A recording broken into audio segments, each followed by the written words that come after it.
DeChambeau has been out with a wrist injury, and you had to figure that he was not exactly going to be razor sharp going into the Masters in the first round. If anything, he's going to be, as they say, in the first round of any boxing match. Well, it looks like they're in a little bit of a feeling out process. In other words, what a feeling out process is in boxing, there is zero action going on. Nothing is happening. Neither guy is throwing a punch. It looks like it's going to be the worst stiff of a match that you've seen in your life. And so as an announcer, you fall back to the standard cliche description.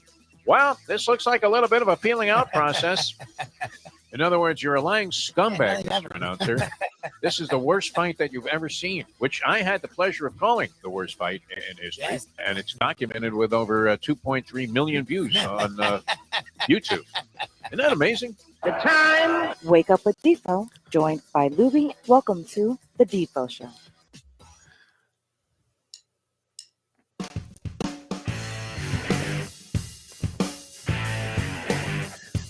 On a very fine Tuesday, as we originate here on Ion Channel from South Florida, it's the Defo Show. Jeff Deforrest and one Mike Lubitz with you, and a lot of people are going to join us here on the program and our audio and video stream. And I'm especially happy that I think at least two of the three are going to be on video, unless Harvey has his hair standing up like Don King today and gets a little camera shy. But we will talk to the agent of the Stars, Brett Tessler, anything to do with the NFL. Interesting questions there. What happens to Jimmy G and Baker Mayfield? Mike Lubitz, what do you think? Baker Mayfield and Jimmy Garoppolo. Now, Baker Mayfield wasn't that bad at some team that has a quarterback problem and has been searching forever for a quarterback. I don't know that you want to spend huge money and commit to this guy, but it could be like a Jameis Winston type of situation where the guy gets a modest 1 or 2 year deal. I don't know if he's inclined to sign for that, but it sure beats living in Saskatchewan, doesn't it? If he wants to stay in football. And I'm hearing nothing. Like, is anybody even interested in Baker Mayfield or Jimmy Garoppolo, for that matter, as their starting quarterback? Plutarski, my friend. Yeah. So we'll talk to Brett Tessler, always issues with the NFL, and I'm going to get back to that in just a second here, because I was inspired last night by a sporting circumstance. Very inspired. My dad kept a cartoon for many, many years. I didn't really understand it in the beginning, and he showed it to me when I was like really a little kid, like maybe 6 or 7 years old. And I forget the name of the artist, but he was commonly featured in the New York newspapers. And I guess it was a character called Horntooth. And I don't remember all the specifics about what Horntooth was all about or what the comic strip was all about. But he kept this one. He had it in a frame, and it was called Horntooth Looking for Inspiration, which, was always a thing. My dad was a writer. He was writing books at the time, some of which, he was inspired by another part of the anatomy other than the brain. Hey, you got to make a living, Lubie. You got to make a living. Look what we're doing. You got to make a living. You got to make a living. Sometimes you just have to do what's in front of you, what's available to you. And, he managed to capitalize on that and lived a very nice life thereafter. After the horror of getting canned by, I don't know if he was in his dream job. Not sure that, he realized later on in life that what the hell was I doing in that rat race, going to New York every day on the train, coming back at like 8 o'clock and having just enough time to suck down a cocktail, go to bed, and then get up and do it again the next day, right? Not much of a life, right? I mean, it may as well be Alexander Solzhenitsyn at that point, right? The Gulag Archipelago, right? Just another bowl of grass, please. So he was looking for inspiration, and I always thought, okay, that's it. Like half of life is spent searching for inspiration to go on and do something, unless you're constantly inspired, like a guy like Jack Namer, right? Who's always inspired. Every time you see Jack, I got ideas, and that's a good thing. Yes. Now, whether or not we're able to fulfill any of that stuff, that's a whole nother question. But we're always having to answer that question. So I was looking for inspiration for today's show because it was sort of, I don't know, kind of a flat day after having all of that activity over the weekend with the Masters and Tiger Woods, and had Major League Baseball kind of getting underway last week. I guess it started Thursday, but the bulk of the action, and you really started to get into the whole 162-game grind over the weekend, at least somewhat so. And you have the NBA playoffs on tap, and of course we got the Mayo bet working on the Florida Panthers, which he is hedging really? Very badly on. He's hedging again? He's saying he miscalculated about the restaurant that we're going to is going to be closed for remodeling, and it may take place, the closing of the restaurant for like 6 months or whatever it's going to be, may take place before the Panther series is over. So I suggested to him, I said, hey, Mike, why don't you do the honorable thing? You know you're going to lose the bet, so why don't you just take us there before? Tickets are now. And if somehow the Panthers lose the first round of the playoffs, we'll take you out to the pizza spot or one of your other favorite places. I'll take it back. And you'll be fine. But no, I think we kind of came to an agreement on that. Where we're not that worried about. We'll go somewhere else comparable if we can't get into runway. It's got to be an 84. Anthony's. The point is, and not a coal-fired. Anthony has another establishment that's pretty high end that should replace. I think it's called a Fire something grill. Anthony's Grill or something. Which is found, and it's supposed to be great. It's supposed to be great. So none of us really eating there, so that works for me. He's paying the bet. Substitute. Look, the funny thing is, usually I'll let people. When you make a bet, you pay it, but sometimes you're like, okay, it was a friendly wager. When they're not a jerk, he's been an asshole about it. So sorry, I love him. He's just being obstinate on purpose. He's being an agent provocateur, as they say. And that's fine. Then we're not backing he knows they're going to win that first playoff series. He's resigned to paying off the bet, but he keeps trying to egg me on with another. So I offered him another bet. Why don't we also bet then he can have that the Heat will get knocked out in the first round of the playoffs?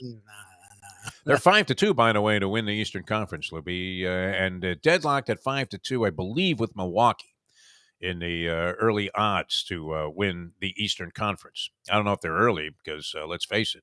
The playoffs for the Heat start probably next Sunday? Would that be the deal? Or this coming Sunday? Yeah. Yeah, this weekend. As the playoffs, the play-in games get underway tonight. You have two of them on tap here with Cleveland and Brooklyn. That's a good one. And, of course, the L.A. Clippers in Minnesota. Not much steam about the Clippers since Kawhi Leonard didn't play the whole season. Paul George was out for a lot of the year. Paul George came back. He seems to acquit himself very well, especially when Kawhi's not in the lineup. I don't even know who's on the Clippers besides Paul George. Do you? No idea. Can you name me another Clipper player? It's funny. The other day I saw Paul George, 31. I'm like, oh, look at that. Who even knew the Clippers were still in the league? I mean, maybe they took Donald Sterling and just took the whole team and said, get the hell out of here. Speaking of basketball, that's going to be great, too, and it'll be the first time we've had him on this particular platform here on Ion Channel in the 5 months we've been doing the show. Has it been 5 months already, Lubie? What the hell are we doing? October. Yeah. Wow. That's another question. Let's not ask that question. We're doing shows. That's what we're doing. Time goes by very quickly, no matter what it is that you're doing, and we're having a good time doing it. Maybe we're getting a little bit better at it. That's good. At least that's something to take. I don't know about to the bank because we're not taking much else to the bank, but it's okay. We don't mind. We love the people that are supporting the program, and that can only grow exponentially. See, it's funny. Sometimes in life, you're one step away from hitting it big, and yet you're miles away from even breaking even. How crazy is that? It's an interesting thing how life works. Yes. It really is strange. And, I don't have a lot of luck in that category. I never hit the, big jackpot where you're out for life. I'm looking for that. That's why we went back to Atlantic City a couple of weeks ago. See if I, maybe make a life-changing score and just say, that's it, right? I'm going to be like Timothy Robbins at the end of Shawshank, where you're just polishing up an old boat there and very content to be living off in the distance, away from everybody, and just hoping Red shows up, right? Honestly. How did he find him on that beach? How did he find that money? It's kind of interesting, right? The guy just got out of jail. Unbelievable. But I was looking for inspiration on the sports card last night, and I found it, believe it or not, Lubie, in the WNBA draft. The WNBA draft. Now, the only person I know of personally that would have any interest in a WNBA draft would have been the great Jim Sarney, no? Yes. He literally sports writing legendary friend. Single sport on the planet and thinks they're all of equal importance to every place on the planet. And I don't know who's involved in it. I guess that young lady from South Carolina who was like the player of the year, she was not draft eligible. I'm not sure what the procedure is or what the parameters are for being drafted by the WNBA. I didn't even know how many teams were in the WNBA. I think there's a few. For a while there, I'm watching. I kind of got into this a little bit late, and I'm seeing like 30 picks, and I'm thinking, how many teams are in the WNBA? I thought there were like 5. But no, there are 12 teams in the WNBA. 12 teams. Now, the reason it was inspiring to me, Lubie, and it didn't really connect until early this morning, because I'm thinking, I couldn't tell you anything about the WNBA draft, even though I did spend at least 5 minutes staying on it on TV and trying to figure out what on earth was really going on. And I know this, that there is almost no value in the number 1 overall pick for some reason. Unless, I don't know, was Rebecca Lobo a number one overall pick of the WNBA? She might have been. Was Sue Probably. Bird a number one overall pick? Was Diana Taurasi Yes. a number one overall pick? Yep. And Grimes. Or Brittany Griner? Yeah. Griner. Which still, I mean, a strange story. Don't be bringing any drugs through the airport in Moscow. I'm all going right? to Greece in 2 weeks, and I was like, I usually don't bring things, but I was like, oh, this will be a long trip. Maybe I'll take a thing. No, Yeah. I don't think I'm doing that now. I don't think so, man. No, You see the movie Midnight Express? exactly. The judge, he likes you. Yeah. All right. The guy's like, life for what? They gave him life, man, and that was not a particularly pleasant place to be, that Turkish prison. Oh Can you no. imagine? Very graphic movie. I mean, it was unbelievable, and a true story also. I mean, the guy really was, kept in a Turkish prison for a while and found a way to escape, and bingo, got back to New York, and it was, a very heartening, heartwarming story that the guy got out of there. But Jesus Christ, what were you thinking, man, with a belt full of hashish in some Turkish airport? Nope. Got to be out of your mind, right? Nope. Don't do it, Lubie. I'm Don't not, do it. It's not worth it. I mean, you can get high on baklava or whatever whatever. I'm when sure you're over there. Eat a lot of honey when you're there. Exactly. You're not going to be doing any shows, so you really don't have any reason to, start doing massive amounts of drugs. I'm not trying to get arrested. The Griner thing is amazing. The fact that she's still there, people have forgotten. She's just like in Russia. And what's weird is, I mean, you would think that the Russians really love Russian athletes and really appreciate like an American athlete who came to play in Russia several seasons, and this is a top caliber player in women's basketball. And sure enough, no regard for her whatsoever, unless they're just making an example of her. But that's the bad thing about even the most minor amount of celebrity, Lubie, especially if you get in a jackpot. It does work both ways. It can work very much in your favor, where the cop recognizes you, maybe he was thinking about making you go through all the sobriety tests and everything. You might have had a couple of pops, but you weren't drunk, capable of driving. But technically, who knows? You might have crossed the line. And, if the guy goes, hey, you're Jeff Deforrest? I listen to you all the time, man. You're great. I tell you what, why don't you take a cab home and, you might get a free pass on something like that. Or else, as unfortunately happened to me in another example, they crucify you. Yep. And then you realize that the whole agenda was that they had somebody that had any kind of level of recognition publicly in their grasp. And so why not? All of a sudden they make an example of you. That's what they're doing. It seems like with Brittany Griner, although she's disappeared. And I don't know, is Brittany Griner that, not to diminish her accomplishments, but is she that big of a deal that she would be of importance to the Russian government to detain on some bogus drug charge? Because, they wanted to stick it to the United States for sending all those missiles over to the Ukraine. I don't know if there's an equation there. I'm really not sure.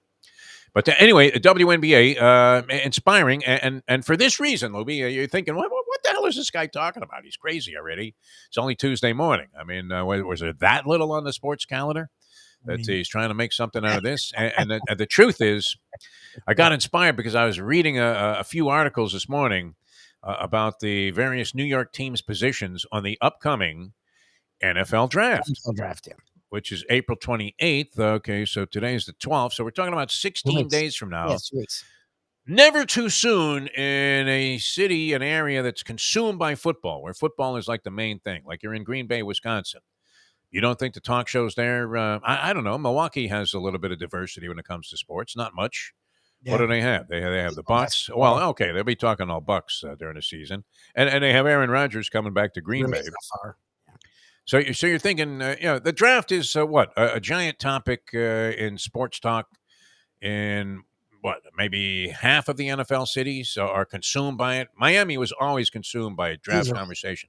I don't know, which way does it go? Is it that the media is just forcing draft stuff on the general public? I always felt that there was an overwhelming amount of interest, like way beyond what it should have been, from people in listening audiences on radio shows and stations that I've worked at in the past. Now this probably goes back many years, because the Dolphins, by being not a very effective team, by being just mediocre mush over the last 20 years at best, have kind of, I guess, neutered people's feelings about this, no?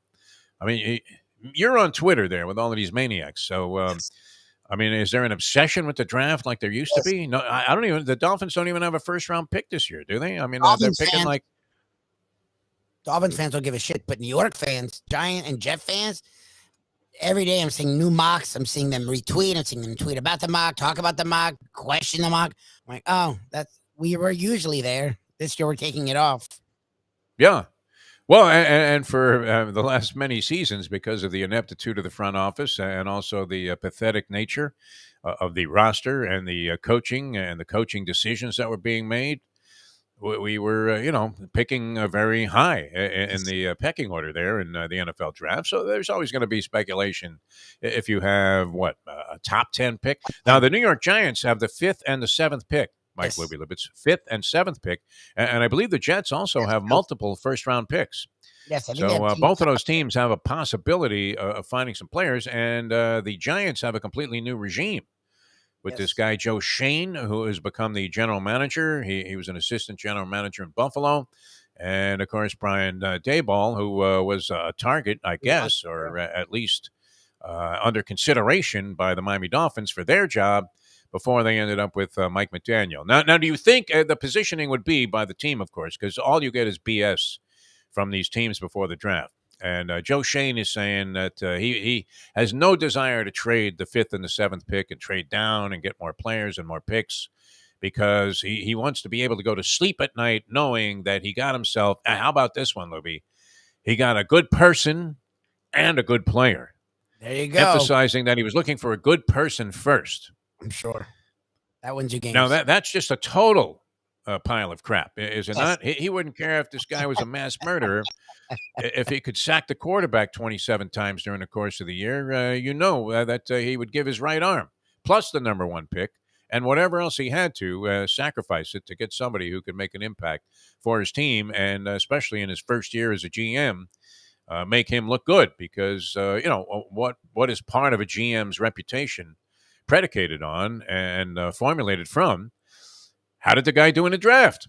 Yes. That's why you've been a little down on Chris Greer, your man who has disappeared. Chris! Anybody seen this guy? Where is he? Hyde last week told us he had done a presser at the, I guess, combine or something. And I was like, okay, well, that got no pub. Like everything. Well, and none of these things usually should because the most misleading press conference that you could ever attend as any kind of, dare I use this terminology, sports journalist. Okay. But if you're covering a team, whether you're the beat writer, you're just in there occasionally, you're doing a talk show, or maybe you just have a passing interest in it, the biggest amount of crap that you will ever hear is from the general manager when he does the pre-draft press conference, State of the Union, so to speak. And the people are firing questions at him. They dodge all of them. I mean, you get the most vague answers, right? It's like Kyle Shanahan has written the text and put out the guide by which all GMs should go by when they asked Kyle Shanahan if he thought Garoppolo would be starting or something. And he said, I don't even know if he's going to be alive tomorrow. Like, this is a bigger problem. Okay, yeah. Well, is there something else there or what? What's going on? He has pancreatic cancer? I mean, what are we talking? Patrick Swayze here? The guy's got 3 days to live from the diagnosis? Get out of here. Oh.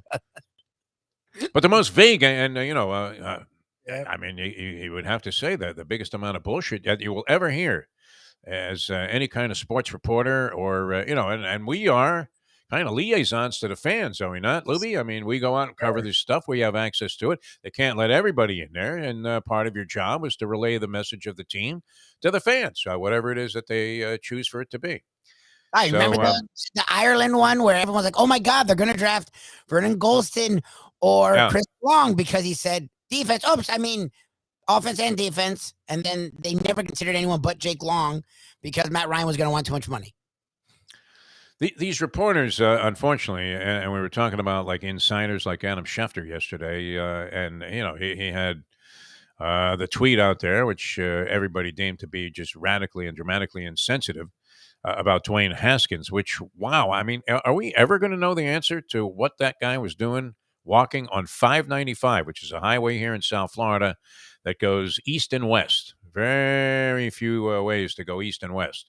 You always have to decide, do I want to go down to 595 if you're like me, live in the middle of these two roads, or up to south, or whatever it is, 10th Street, right? Go across there, the old Sawgrass. Yeah. And there's no good way to do it, right? Because if you take like the regular streets, it takes you forever. Are you kidding me? Yes. Right? You got old ladies barely with their hands above the wheel, hands above the dashboard. And that's it. But I don't know. Will we ever know that answer? I'm not sure. I mean, we're not getting anything on that, are we, Lubie? It's like Saturday, Sunday, Monday, Tuesday. Nobody knows what this guy was doing, wandering around on 595. That's There was crazy. no car found in the area. I mean, it would be one thing. He ran out of gas. Now, if you ran out of gas on your way to the airport, would you not just concede that you're in all likelihood going to miss your flight? You're not going to get out of the car and start walking, are you?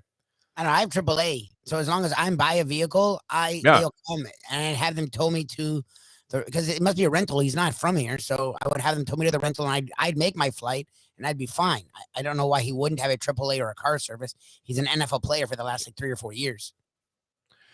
I mean, there's nobody that's even said that he was driving at any time. Exactly. What was he doing there? He's just wandering that way. He's not known to be a guy that used drugs of any kind or at any no. So that's what I know. The whole story, like literally that day you talked about how I was in a store and I'm like, Dwayne Haskins. I'm like, what? I'm like, did they trade him? I'm like, what? I'm like, what is going on? I'm like, who just dies by being hit by a car, not in a car accident? Who's just a truck. I'm like, I don't even. I'm like, okay. Very strange story. And I don't know that we'll ever get the answers to that. And like you said, this was not a guy that you figure like Doc Ellis is out there on psychedelic drugs or something. Yeah, he's not. Seemed like a very level-headed guy. Just was a happy-go-lucky sort of player and might have been in there with a shot to be the starting quarterback for the Pittsburgh Steelers. There's certainly no small distinction in your athletic career, even if you're Bubby Brister, right? I mean, it's great for no, but I mean, how many people can say, yeah, I was a starting quarterback? There's Bradshaw and, a couple of others. Roethlisberger, there haven't been that many. They haven't had that many coaches or quarterbacks. Have been very lucky in that regard. Yeah, and the guy that went out and got is a guy that most people considered a bust until he barely played last year as a backup for the Bills. So, like, it's a wide open competition. If you're Haskins, you're thinking you have a shot to start. And you're thinking they have some faith in you. The fact that they didn't go and try and get a Baker Mayfield or Garoppolo, they went and got Trubisky.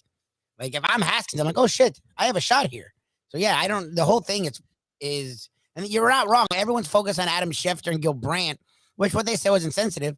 I want to know what the hell happened. Like, why are we here? What the hell is this guy doing there? I mean, nobody has any insight. Nobody knew that he was going to the airport. Where are his friends? I mean, to kind of help you piece together the story. And, no matter what, I mean, obviously it's a complete tragedy, but. Oh, no, it's sad. It does seem odd that a guy that was, not some kind of freak or head case or you never heard of. I mean, he's well respected by the Ohio State people. That coach Ryan Day, right, came out and said, "Wow, what a great individual he was when he was here, and he had a sensational year at Ohio State. He was fantastic, and you thought he was going to be a really good pro, but."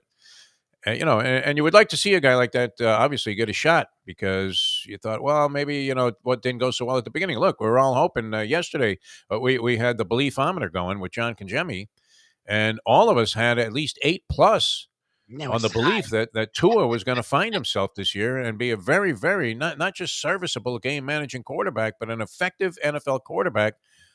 What on earth, right?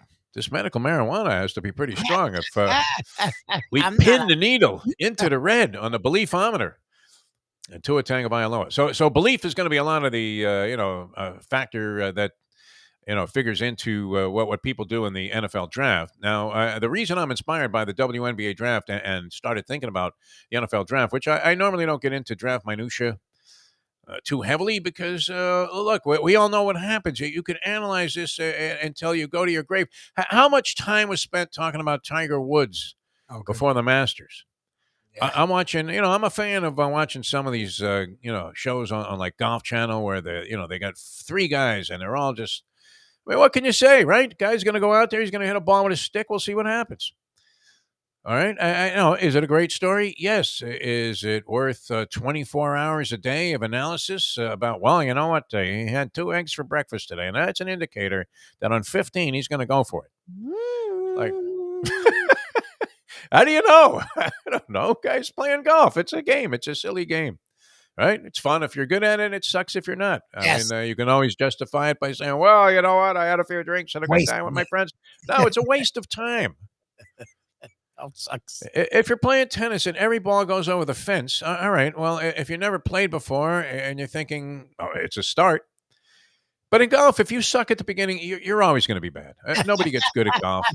Your very first shot will be an indicator of whether or not you should spend any time on a golf course. I don't care how old you are when you take it. You could be using that little plastic club that Tiger was using on the Bob Hope show. Remember? Yeah, when he was like 3 or 4. Yeah. Okay. Right away, you knew. Okay. Kid's got it. Right. Went on to become one of the great golfers in the world. Your first shot is a shank. Get off the course. Never play again. Get off my course. That's a You're mentality. not gonna make it happen. All right. So God. anyway, I mean, all of this conversation, the blather that goes on sometimes. I mean, there's a lot of time to fill. We're doing it right now.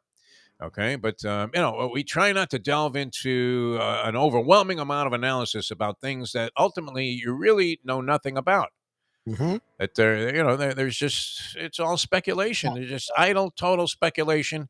I don't know that it went anyway like the people anticipated, huh? I mean, maybe you could say that it was kind of easy to figure that Tiger would be good at first and then tire or whatever. Is that what happened to him? Did he just?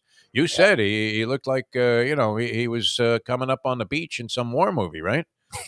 Well, Looked like he was on the opening scene of Saving Private Ryan in the final round of the tournament. Kenjemi said he looked like he was laboring too. Like Kenjemi watched it and he Yeah. looked laboring. I mean, everyone said that exact term. Laboring's not a term you normally use. So for multiple people to use that same term is he hit his zenith. Look, he made the cut and played all 4 rounds. There you go. Okay. But by the Saturday, you weren't worrying about Tiger anymore. Yet it was all, look, we talked about it a lot last week because it seemed astonishing to see him go and play the Masters. And the fact that he played 4 rounds is great, but in the end, by Saturday, you're not talking about him. How much does it really matter?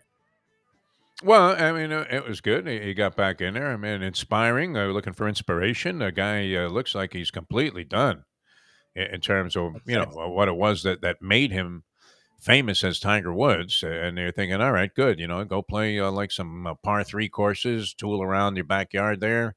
On what is the name of the course that he plays in Jupiter? I have no idea. Keep forgetting. The Medalist, is that it? The Medalist. Anyway, a famous course and a nice course. Everybody, is thinking, hey, I'd like to be a member there, but it's like $20 million to get in, and probably you think you can get there on the Premier card, get around there for like $25. Holy Johnny Lop and Zena, no way, right?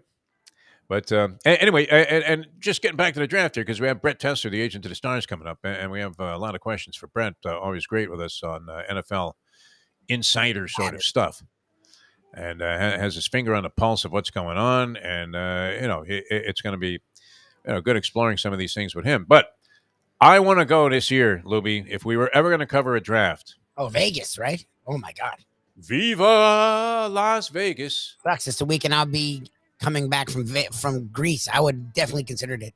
The draft would be insane in Vegas. Oh my God, are you kidding me? In Vegas, right? And think about this now, with the new fusion and symmetry between all gambling entities. I remember when Roger Goodell was saying, yeah, you know what? We can't have this. It's gambling. Okay, Raj. Now he's in the sports book going, crazy with every basket by the Cleveland Cavaliers. Yeah, way to go, man. What are you kidding me? That's not a foul. Don Mattingly very pissed off yesterday. Did you know thrown out 4 games in. Thank God we didn't get involved in the over-under unless we had taken the under, because it's not looking good. No, a disaster. I know it's only 4 games into the Major League season, but this is a pattern, unfortunately, that we become accustomed to, where you will find a way to lose. Yep. And if you can't find it on your own, you will get screwed by the officials. Yep. And it's the MO. It may as well be just a running theme for the Miami Marlins all throughout the season. They've already lost a couple of 1-run games last night that get completely hosed. As I didn't see the pitch, so I don't know that I can really vouch for that. But according to all reports, like on a 3-2 pitch, Marlin pitcher, who is it? Eliezer Starting. I mean, he started. Yeah, he started. So he's probably in the game at that point. And he strikes the guy out. And the ump doesn't give him the call. And the next pitch, he gives up a home run, 3 runs, and that essentially was a ball game, as the Marlins only were able to muster up 2 in the contest against the Los Angeles Angels, who, I mean, they got Rendon, they have Ohtani, Yep. They picked up Syndergaard. Are they going to be any good? The Angels? Yeah, they're trying to make a run. I mean, they're Yeah. trying to give Trout something. in his tenure. Look, Mish talks about this every year with us, and he was on our Believe podcast last week, and he said, "Look, we'll see how the Marlins start. Like their start is indicative of what they do every year. Yeah. 2 years ago, they lucked out because the season was short, I guess, but their start's not good. Like I don't care how good they're right playing. away, like 1-3, in really tough luck, and they can't score. Which, yeah. All right, we'll get into more of that later on. Harvey Fialkov is going to join us in the second hour of the program. And Eric Reed, play-by-play voice. He's been there since the inception with the Miami Heat. A great, great guy, too. I mean, Eric Reed, it's impossible not to love Eric Reed. And if you need an infusion of enthusiasm, talking about Horntooth, looking for inspiration, Eric Reed will make you feel like we already have been crowned champions. That's what I love about him.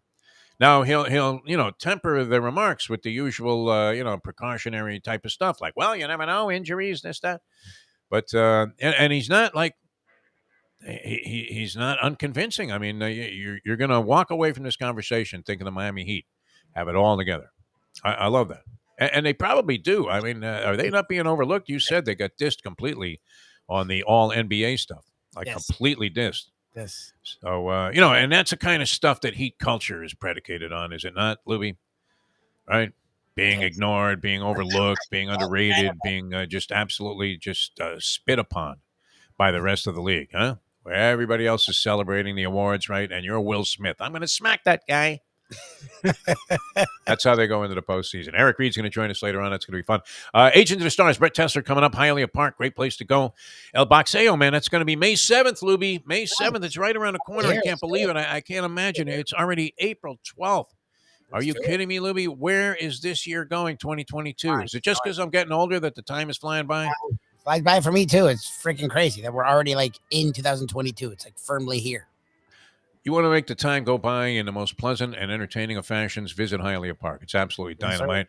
Rosalina, she said it. Hey, I'm in support of the show. I went down to Hialeah Park. Thought it was fantastic. Yep. The casino is just humming in there. Steve Calabro, man, he's got it going on with those machines. I mean, you can go into a lot of casinos. There's a place that I go to bet the horses that's very close to my house here. So, I mean, just from a proximity basis, that's where you're going to go, right? It's like pizza. You're going to probably go to the closest place. Are you going to drive 30 miles to get the best pizza in town, Lubie? No, you're going to order from the same place that you complain about it every single time. Can you believe this cheese? So, but I do know this, that when you walk into this particular place, and they have a casino there, which I almost never frequent, except for the staying, and their addiction to slot machines. But, I know it's ringing death because there's nothing happening in there. Nobody's winning anything. And that's why it's so great at Hialeah Park, because the vibe is fantastic. And you're hearing, jackpot over here, jackpot, see attendant. Unbelievable. I mean, it's just, and it's not because the machines are malfunctioning. I mean, they almost are in favor of the player. That's a great thing about it. So it's a place you can win. Then you can play poker, and you can also bet the ponies there. Champion simulcasting room is great. Terrific food and drink all over the place. And then Frankie Fiore, man, how about this? I mean, you talk about Henry Kissinger, brings together two, I mean, just dynamic local boxing promoters to put on a show of shows May 7th. Just using the previous show in January as a springboard because the people went nuts for that. Yep. So it is really going to be a spectacular. So get your tickets online there, HialeahPark.com. Boxing coming to Hialeah Park again on May 7th. Henry Rivalto is on with us. And wow, you better get there early if you want to see all the fights, because it seems like there's going to be like 20 fights on this card. Amazing, man. Unless they just go like WrestleMania and have everybody in the ring at once, it's going to... It's going to be your money's worth of entertainment, that's for sure. And some high-profile guys on there, too. This whole new wave of Cuban defectors that has turned pro recently, like in the last couple of years, supposed to be among the best of the best. And we didn't even mention the other day when we were talking to Henry, Arislandi Lara, one of the great Cuban defector boxers. And he might... It would be debatable, right? Lara and Casamayor. I guess Casamayor is more accomplished, but Lara, I mean, he got robbed a couple of times, right? Against, didn't he beat the snot out of Canelo and they gave it to Canelo? Yes. And Paul the Punisher Williams, when he fought that guy, I mean, it was an annihilation. And they gave it to Williams, I mean, who was being carried out on a stretcher while Lara's in the ring, stunned, saying, hey, Viva Havana. I mean, it was just unbelievable how he got robbed in that fight. Anyway, it's all happening May 7th at Hialeah Park. Get your tickets. It's going to be sensational. They always do a great job there, as does Brett Tessler, the Agent of the Stars, who's coming up next here on the Defo Show. I'm Jeff Deforrest. He is Mike Lubitz, and we will be back here on Ion Channel with more in a moment. Now that. The time. 7:35. It's Tony Segreto here. Let me ask you a question. What do you look for when you go out to eat? Good food, obviously, friendly atmosphere, not too loud, but good energy, reasonable prices, and a place where you feel comfortable. You're talking about the Texas Roadhouse. Good for a family, good for a date, or just a night out for yourself, and prices that will make you extremely happy. Their ribs unmatched. Steaks hand cut every day. Everything, and I mean everything, is made on site, including their incredible bread. Trust me when I tell you, Texas Roadhouse, your restaurant, your destination when you say, where should we go and eat tonight? From the newly renovated sports bar to the beautiful bayside views captured at the Tiki Bar, Jimmy Johnson's Big Chill has it all. Located at mile marker 104, the Big Chill also offers waterfront dining while experiencing breathtaking sunset views of the Florida Keys. It's simply the hottest spot in the Keys to cool off. That's Jimmy Johnson's Big Chill at mile marker 104 in Key Largo.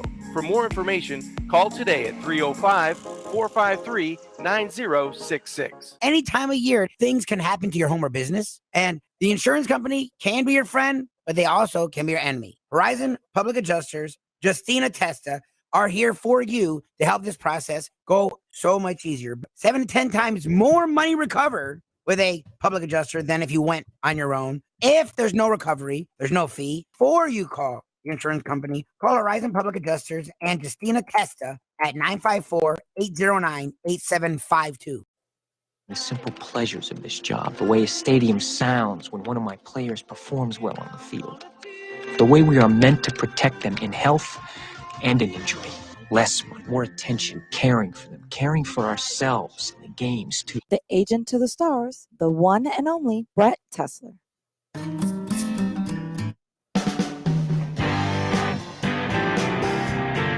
Well, once again, everybody, great to be with you here on Ion Channel, the Defo Show. Jeff Deforrest, Mike Lubitz, and always a pleasure on these Tuesdays to welcome to the program the agent to the stars, Brett Tesler, who I don't know how much interest he was going to have with players involved in this year's draft. I think he's been doing this long enough that he usually has a couple of guys getting drafted, some veterans, and nobody better with the undrafted, unrestricted free agent.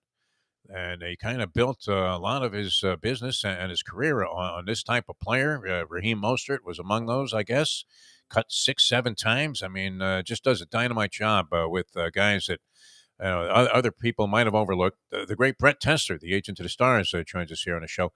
Brett, how are you, my friend? Doing awesome, D. Great to be with you. It's good to be with you. I got inspired because I was thinking the NFL draft is in Las Vegas this year. Now, I know you're not a degenerate, low-life gambler like I am, and, even Lubie with a passing interest now in point spreads and things of that nature. But aside from Cleveland, I get, would Vegas be a place that you would think, you know what, honey, I think I have to take a little business trip to go out there and catch the NFL draft? Would you be inclined to go there for the draft? And are you in the habit of attending these drafts?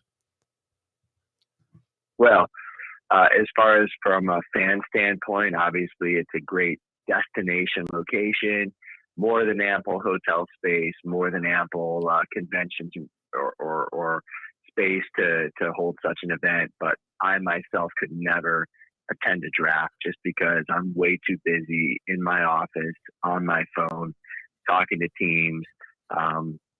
It's one thing what you see when they show the first round and you see the top 10, 15, or in the case of a guy like a Brady Quinn or an Aaron Rodgers, if a guy slides, maybe somebody later in the first round.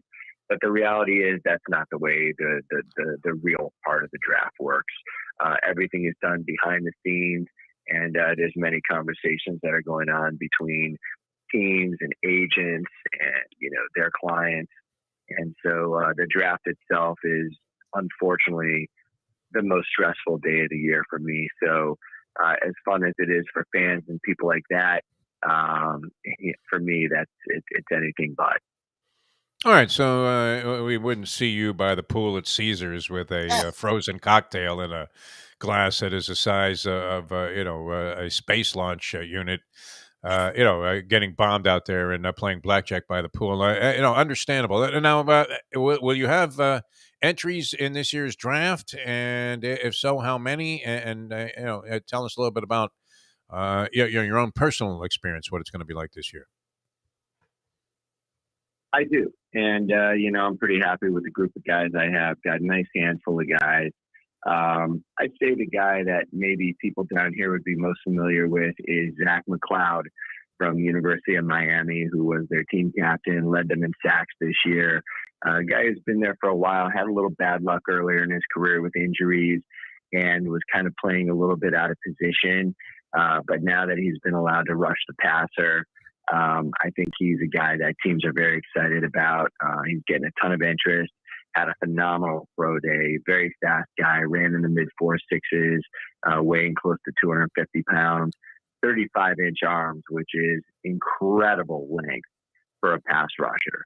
And he was invited to the NFLPA All-Star game in Pasadena in LA. And that's obviously a top game. And scouts were very pleased with him. Super high character guy, very intelligent, very hardworking, just a great leader, and a guy who I'm sure is going to have success in this league one way or the other. See, it's interesting, Brent. We're talking about Brett Tesler, NFL agent. Follow him up on Twitter at Tesler Sports. It's also great on Facebook, Brett Tesler. Defo asked that question, and I was thinking the same thing. Like, to me, all your work in my mind was done before the draft. Once you get to the draft, the teams are in control of it. I didn't realize how much communication you all will have with the teams during the draft. Is there still negotiating going on where even if a team likes a player, they'll call the agent and go, look, we like your guy. What are your thoughts? Like, is that the kind of stuff that goes on draft night before guys are selected? So prior to a guy actually getting selected, not necessarily. Teams will usually reach out right before the pick to the player if they can get a hold of him and let him know, either the head coach or, position coach, something like that.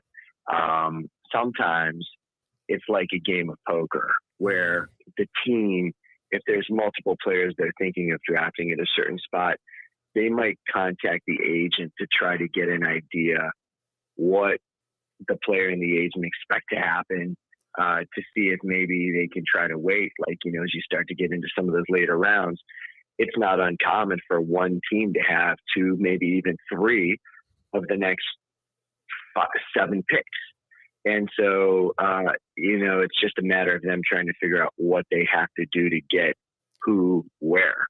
And so, yeah, there's some discussions that happen throughout, that portion of the draft. But where the real, where the real levers are pulled is as you really start to get to the end, where teams are already starting to get a head start on priority type undrafted free agents they're going after. And so obviously legally teams are not allowed to make a formal offer until the last selection's made. But let's just say that prior to that, there are plenty of discussions going on, and very, very crucial, important decisions need to be made very, very quickly. And so in my opinion, that's probably where the agent makes the biggest difference. Because, if you represent a guy in the first round, if you represent Trevor Lawrence, do you really think it matters as an agent what you do or what you say, or, as a player, even who your agent is? But when you start to get further down the draft, and when you ultimately get to the free agency part of the draft, where, you mentioned Raheem Mostert, one of my guys who was undrafted and has gone on to have a lot of success and make a lot of money. And really, when you look at many of the greatest players in the history of the NFL, just a name like John Randall, a name like Kurt Warner, obviously, just a couple of them off the top of my head, MVPs, guys like Priest Holmes. I mean, the list just goes on and on of great players who weren't drafted in this league and went on to become starters, in some cases, Hall of Famers. And so that is really where the agent has everything to do with whether or not a player makes it, because a player can be the most talented guy, he could be the most hardworking guy. If for whatever reason they slip through the cracks and go undrafted, if an agent puts a good player in the wrong situation, because only about 10%, maybe slightly more of undrafted guys make it, and the reason why isn't necessarily just because of ability, it's because of opportunity. And so if you put your guy in the wrong situation where Maybe they drafted too many guys at that position. Maybe they already have too many guys at that position, have too much money invested in that position. Maybe it's not the proper scheme fit for a certain player. If an agent makes a mistake as it relates to that, their client's really not going to have a chance. And so this is something that I just take a tremendous amount of pride in. It's really, the part that I enjoy the most, where I really feel like I can make the greatest difference. Because again, any agent can sit back and watch their client get drafted wherever.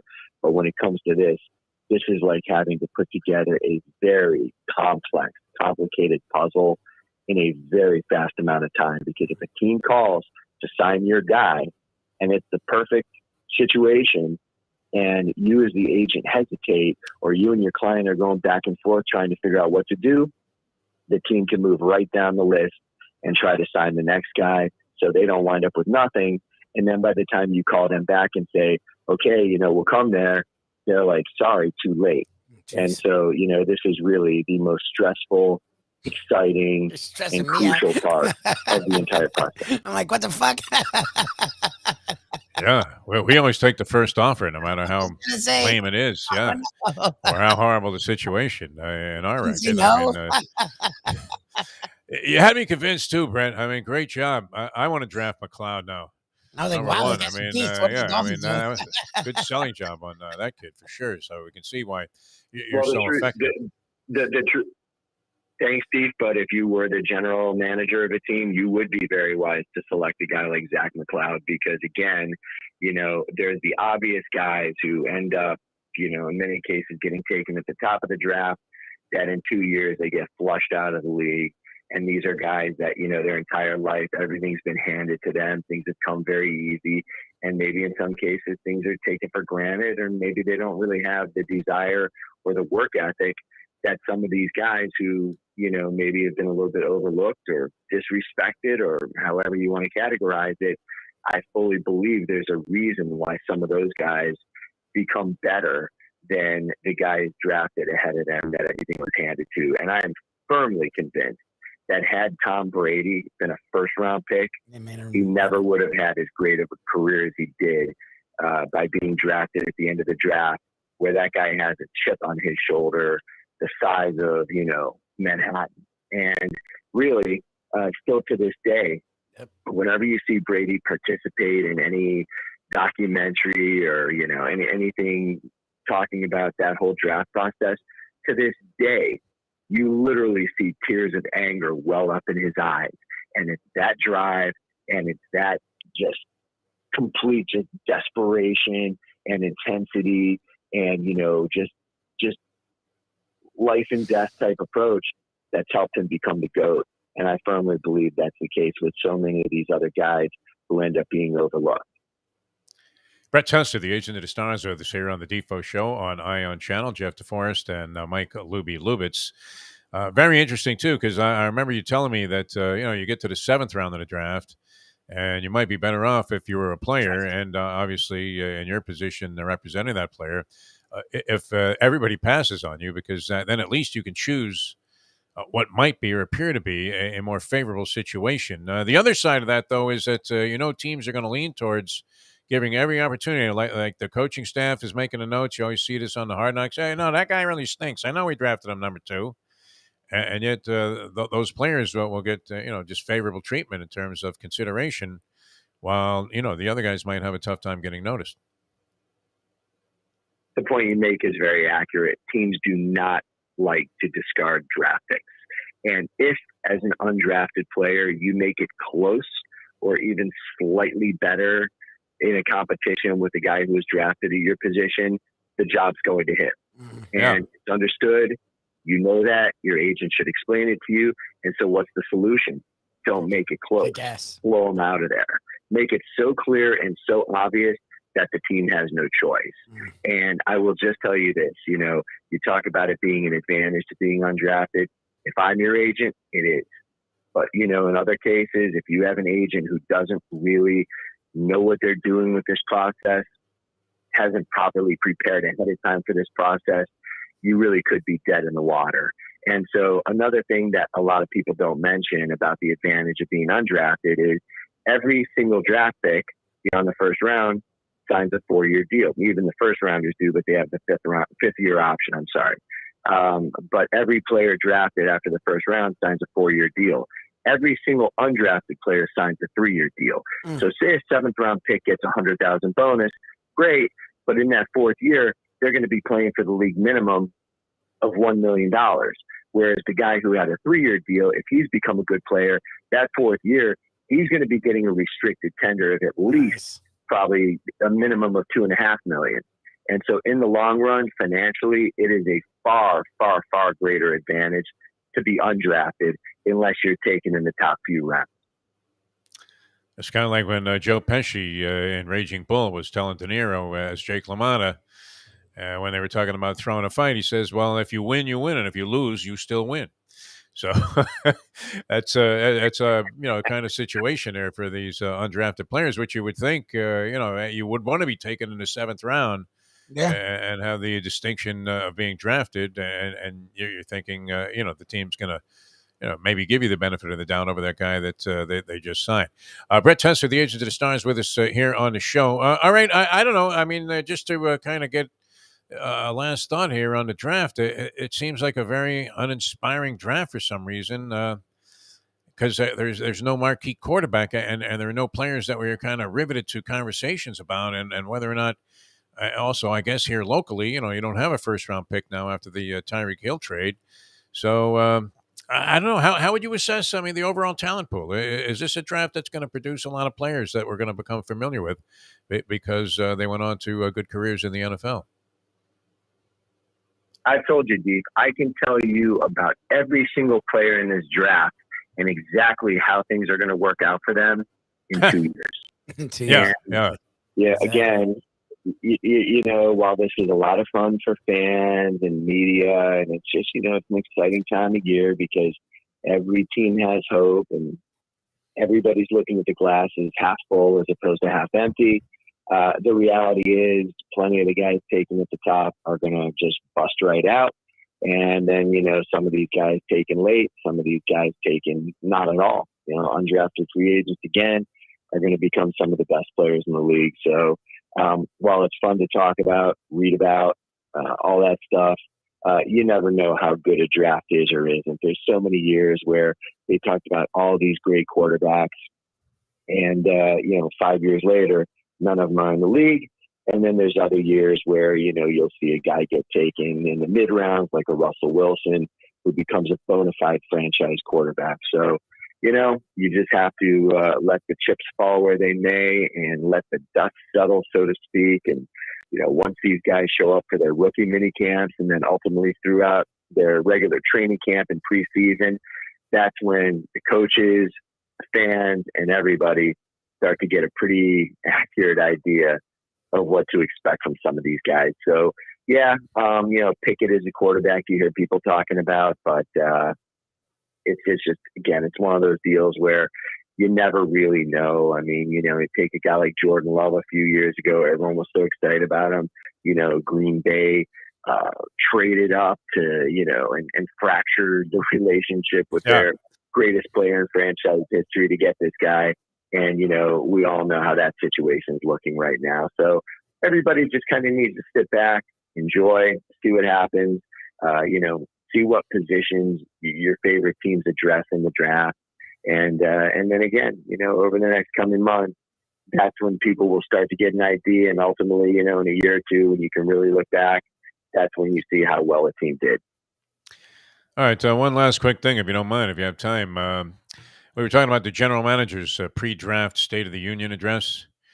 And, do they take special delight in just completely misleading the media? You talk to these guys.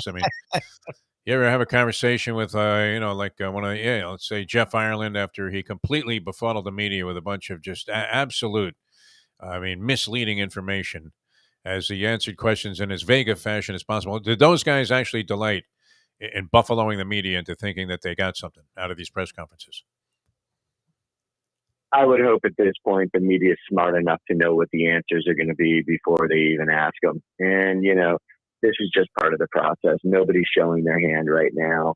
Nobody really wants to tell the truth about what they plan on doing in the draft.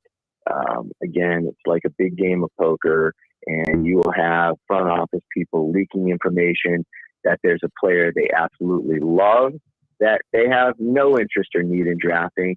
So maybe another team ahead of them will draft that player instead of the guy that, that team that said it really wanted. And on the other hand, if there's a player that a team really wants, they may come out in the media and just say, we don't really think he's that good. We really don't think he's a fit for us. We question his work ethic. We question this. Even if they just leak it without coming out and directly saying it, in hopes that maybe teams ahead of them will read that or hear it and shy away from the player so the player can fall to that team who said it. So again, it's all a lot of subterfuge and misdirection. And again, I'd say at this point, everybody should know what to expect. And really that, most things that anybody's saying at this point have no true meaning whatsoever. All right, I was hoping I could go in your private jet out to Vegas for the draft, but if you're going to be busy, maybe you could just fly Lubie and me out there. It'd be great because it should be fun. I really want to be shoulder to shoulder with Roger Goodell when he's betting on baseball games. And he's got like a 16 parlay there as he's in the DraftKings tent after denouncing gambling as being the evil scourge of what could impact the NFL in a very negative way just a few short years ago. Always a pleasure, my friend. We wish you the best of luck. It's going to be exciting, so we look forward to talking to you again next week and in the next couple of weeks because the draft is coming up, and then before you know it, it's NFL training camp. So thanks so much for being with us, Brett. Always a pleasure. Yeah, pleasure's mine, guys. Have a great week. All right, thanks, Hessman. All right, thanks a lot. Very interesting there, Lubie, right? Because the only interest, right? The flowers are in the punch for Mel Kiper after round one, no? Maybe a few diehards stick with round 2 and 3. He gets to the second round. But after the second round, it's done. He looks like a mess after the first round. What are you talking about, Mel? The hair's standing up.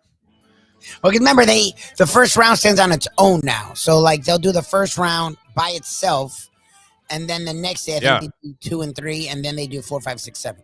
So I think he'll do the first round. I think he'll do the second round because it's a separate day because they've made the second round now pretty big. And then after that, it's like, who gives a shit? who wasn't bad at this, but they canned him, right? That guy, Trey Wingo, was pretty good at Yeah, I like making it seem like there was, some level of interest beyond what we know to be, the truth, which was limited in like the 5th and 6th round of the drafts, right? Only our buddy like Orlando Alzagari was interested in. Wow, did you see when I got in the 6th round? No, I mean, if it's Tom Brady. It's weird. How do they always blow it? I mean, how do teams routinely just blow the draft year after year after year after year? I guess some teams are very good at it. Other teams really don't care about it, right? Look at the Rams. Is that going to be the new formula now? Where draft? What draft? I remember they said this about San Francisco when the 49ers were big in the heyday with Montana and Dwight Clark and company and Jerry Rice and all of the great players that they had. That, they mortgaged their future. Yeah, but they won a few Super Bowls, and guess what? Nobody remembers what the Minnesota Vikings did during that period of time, do you? Exactly. Right. Because it's non-distinguishable. Yep. So, this could be the formula. I don't know. The Dolphins are kind of subscribing to that after embracing the whole idea. Well, we got to get really bad so we can get good. Well, there you go. They got bad. How'd that work out? They get good. You could say, I mean, they had the so-called draft capital to make this happen now with more veteran players. There you go. And they did draft a couple of guys that actually could end up being very impactful for them, no? In the long run? Waddle, Holland, and Phillips look like legit picks. And maybe Gesicki, who a lot of people panned coming out of Penn State. Yep. O.J. McDuffie's alma mater, producing yet another excellent Dolphin player. All right, we're coming back with more. We're going to be joined by Harvey Fialkov. He'll be fetching, man, 3-0 to the Blue Jays last night. Dude, do we really want to catch Harvey, a diehard Yankee fan, after a loss? And now a series of losses. And I believe in last night's game, your 3, 4, and 5 hitters. It's either 3, 4, and 5 or 1, 2, and 3 hitters. 1 through 4. This was what it was. It'll be 1 through 4 were like 0 for 87 in this game. Oh, geez, it's incredible. Well, they didn't have any runs. They were like 0 for 13 combined. with 6 or 7 strikeouts, some obnoxious number. And I watched the other day as they got closed out in that ball game with the Red Sox, right? And the last 3 guys struck out: Judge, Stanton, and Joey Gallo. The Yankees literally had 4 hits total as a ball Yeah. club yesterday. Oh, it was ugly, man. A lot of people like the Blue Jays. They're favored to win lot. that division. Can you believe that? Oh, and they've Favorite. come out killing it. Vladdy Jr. is annihilating it, and they're getting pitching. Yeah, and he's just like his old man, huh? Ball bounces twice Yes, before sir. it comes to home plate. Boom! There it is. Wow, long fly ball. Way back there. All right, we're coming back with more here in a moment. Harvey's going to join us. So we'll talk wide spectrum of sports with the great Harvey Fialkov, longtime sports writer. He covered everything, and he loves everything, which is great. A couple of sports he's not into, right? Not a big college football guy. He doesn't talk a lot about football or soccer. He doesn't really talk about either of those things. Neither do we, except it was great. And I thank the great Jim Sarney, the aforementioned Jim Sarney, for hooking up a meeting with Ray Hudson Nice. last Friday. Remember Ray Yes. Hudson? Wow, he's He's great. What a great guy, man. One of those guys you could just listen to talk all day long and never get tired of it. And he's got story after story. We were talking about, remember the ultimate character, George Best? Yes. Not Pete Best, but I George know, Best. George Best, yes. I don't remember George Best. And the Strikers, when they were in the North American Soccer League, when that was in existence, and they had some star caliber players in there, but it was a lot of like burnt out European stars in the last year or two of their playing ability, and maybe even beyond their playing ability, which I think Best was at the time. But he was a quote a minute. In fact, he's part of one of the all-time classics that we offer up on the Hialeah Park Trivia Challenge, which goes on Thursdays here on Ion Channel. And that was, what was it now? It was something about I blew 90% of my money on alcohol and women, and the rest I wasted betting on the New York Knicks. Which is coming out of nowhere from this guy. He's from England, for God's sake. But Hudsy Boy was telling me some stories about this guy. Unbelievable. That all of it was true. That he was the ultimate, it would be like, having Joe Walsh playing ball for you. Women, booze, everything, drugs. No, it's great. Ray Hudson, who is an outstanding commentator, although he says this is going to be it. He's going to retire after this year. Oh, that sucks. Yeah, no, he's great. But he's been doing, I guess, I don't know where they carry these games, the local commentary on the Miami, what is that? Inter Miami on radio now. I think one of the local radio stations picked up Inter Miami. I mean, I don't know. Is that right? Soccer on the radio. I mean, that's got to be rough. Well, I mean, the one guy that could make that interesting would be Ray Hudson. It was a pleasure seeing him the other day. Really just a classic guy and a class act all the way through. All right, we're coming back. Speaking of class acts, Harvey Fialkov going to join us. And Eric Reed. I mean, wow, that's great, Lubie. You got Eric Reed, the play-by-play voice of the Miami Heat, on the precipice, on the eve, on the threshold of the Heat going into the playoffs as a number 1 seed in the East, although I think they're very much being disregarded. Are they? Well, I have the Nets as a higher favorite than them. Like, literally, if they, the one, got in a series with the Nets as the 7 or 2 and 7, I guess, because the Nets can't be an 8. Could the Nets be an 8? I guess if they lose this game, they could be if they lose and then win. Yeah, because the winner of this game gets just a 7. So if they lose this game and then win, they'll be an 8, right? Okay, so if the Heat get the Nets as an AC who had to win a second game in the play-in, the Nets would be the favorite, a lot of people are saying. In the series? Yes, the Nets would be the favorite for that series. Because right now they have better odds or lower odds than, higher odds, however it's phrased, than the Heat. Right now, to win the East, it's like the Bucks, I think Sixers, Nets, and then Heat. I grew greater respect while on the throne this morning and thumbing through some statistical material there, which I like to go through the agate type. And I'm looking at the shooting percentages in the NBA. Durant shooting over 50%. That's insane. And most of his stuff's from the outside. I mean, he's taking those line drive jumpers from 30 and usually has 2 guys draped all over him, and he's shooting above 50% for the season. Like we said earlier, I mean, it's one thing for Rudy Gobert, like the chief in Cuckoo's Nest, to stand under the basket and shoot 71%. You're actually thinking, how did he miss any shots? Exactly. But, I mean, that's a phenomenal percent. You know who shoots a high percentage, although he gets, he's always taking these layups in traffic, is LeBron James. Yeah, was Ron's shooting like 53, 54% from the field for the year. And I mean, he's taking some bombs. He shoots a lot, yeah. Although they do use Red Sea on the defense, the Red Sea defense on LeBron James a lot, don't they? Guys just get out of the way. Nobody's taking Well, the they don't get temperature. run over. Yeah. The guy's a monster.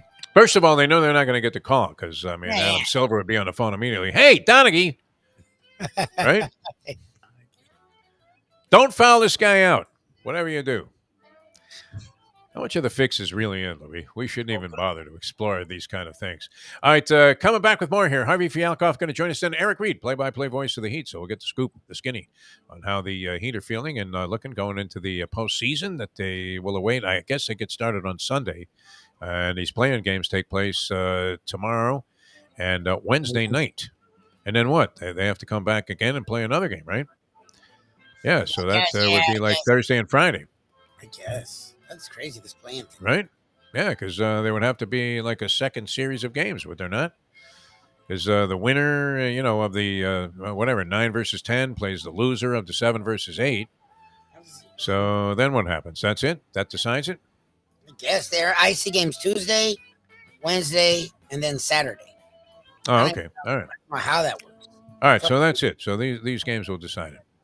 I have to figure that out. I can't get a grasp on the 7 versus 8 and then the 9 versus 10. You'd figure it'd be 7 versus 10. But I understand how they're doing this with this one-game elimination. And the team that finished 7th, how big is that, the differential between 7th and 8th, right? Because, if you are in that game, you have a shot to win that game, and that's it. You're in, right? The other team has to fall into the losers bracket, to Lubie. And play again. All right, we're coming back with more in a moment. I'm Jeff Deforrest. He's Mike Lubitz. Harvey Fialkov up next. Eric Reed, play-by-play voice of the Miami Heat. Here on Ion Channel. Don't forget about Jimmy Johnson's Big Chill. What a dynamite place to hang out. That's mile marker 104 Key Largo. We can't wait to get down there. We had John on the show yesterday, John Kajemi. His brother Dominic, man, dynamite. I mean, what that guy does with the food that comes out of the kitchen there, and he supervises and participates in all of it. It's not like one of those places where, you got like Gordon Ramsay's name on the restaurant and then like he's never even been there. Oh, I've never been to Atlantic City. Okay, Gordo. Thanks, man. Restaurant was great. This guy's on the scene and he's making stuff happen. And then his wife, Amanda, is a general manager there. And she is always all over the place. And that's why they have top-notch service, just impeccable service. And also, and that's, somewhat unusual in the Keys. In the Keys, don't you accept a certain amount of lameness when it comes to the service, Lubie? Yes. Would you say that's fair? Ladies say fair, laid back, relaxed, European. I don't know about lame. It's not, the kind of place where if you're waiting 10 minutes for your food to come and you order breakfast in like a busy place, you're going, hey, where's my toast? You just deal with it. Exactly. Right? They throw you out of there. All right.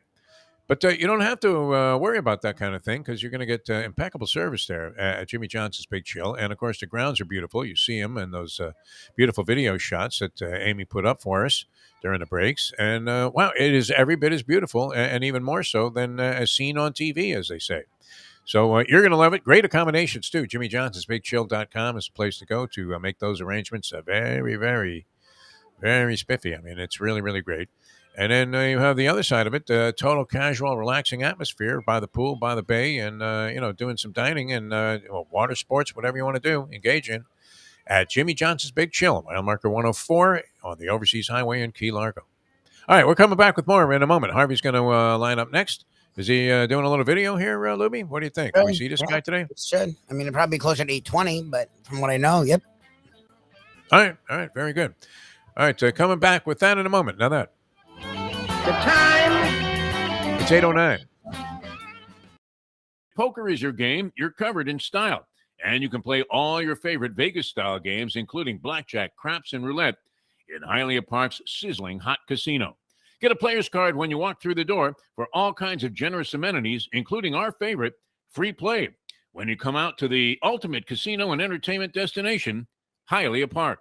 These days, we're all looking for comfort anywhere we can find it. Thank goodness for Landlubbers Raw Bar and Grill in the Plantation location because they are making sure you are as comfortable as possible. You're going to have the best wings in the world. You're going to have a great burger. You're going to have their amazing soups. Again, Landlubbers Raw Bar and Grill. It's nice and easy. Just go to landlubbersbarandgrill.com for both your pickup and free delivery. thank goodness for landlubbers for making you always feel right at home. Catholic Health Services is committed to care that changes as your needs do. Our full continuum of services is designed to be there throughout your care journey. If you need assistance with daily living, post-acute care following a serious health event, or additional medical care at home, we also offer skilled nursing and palliative and hospice care. Your care needs may change, but our commitment never does. Catholic Health Services, South Florida's #1 choice for post-acute and end-of-life care. Visit CatholicHealthServices.org. Francois Lebec, you're on 940 Wins, 1230 The Zone. Good morning, Francois. Listen to me one moment, please. You fat ass. Tired of the way you speak about the Canadians? We are good people. We're here vacationing on the beach. We bring our dollars here, and you're always putting down the Canadians, and me personally am sick and tired of your crap. And you're not losing weight. I saw you the game. You're fat like a pig. The other thing that I would like to say is that you're going to throw out some baseball. I will be there personally to boo you out of the stadium. We come here as good people, friendly people, nice people. We don't need you to speak like you speak, Jeffrey, the fat-ass Deforrest. The Defo Show, featuring Lubie. We now return to the Defo Show.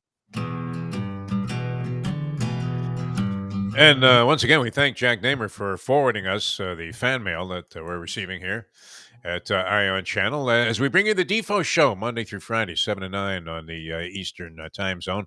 Jeff Deforrest, Mike Lubie, Lubitz. We're going to talk to Harvey Fialkov here in short order, and also Eric Reed, the play-by-play voice of the Miami Heat, going to join us here on the program.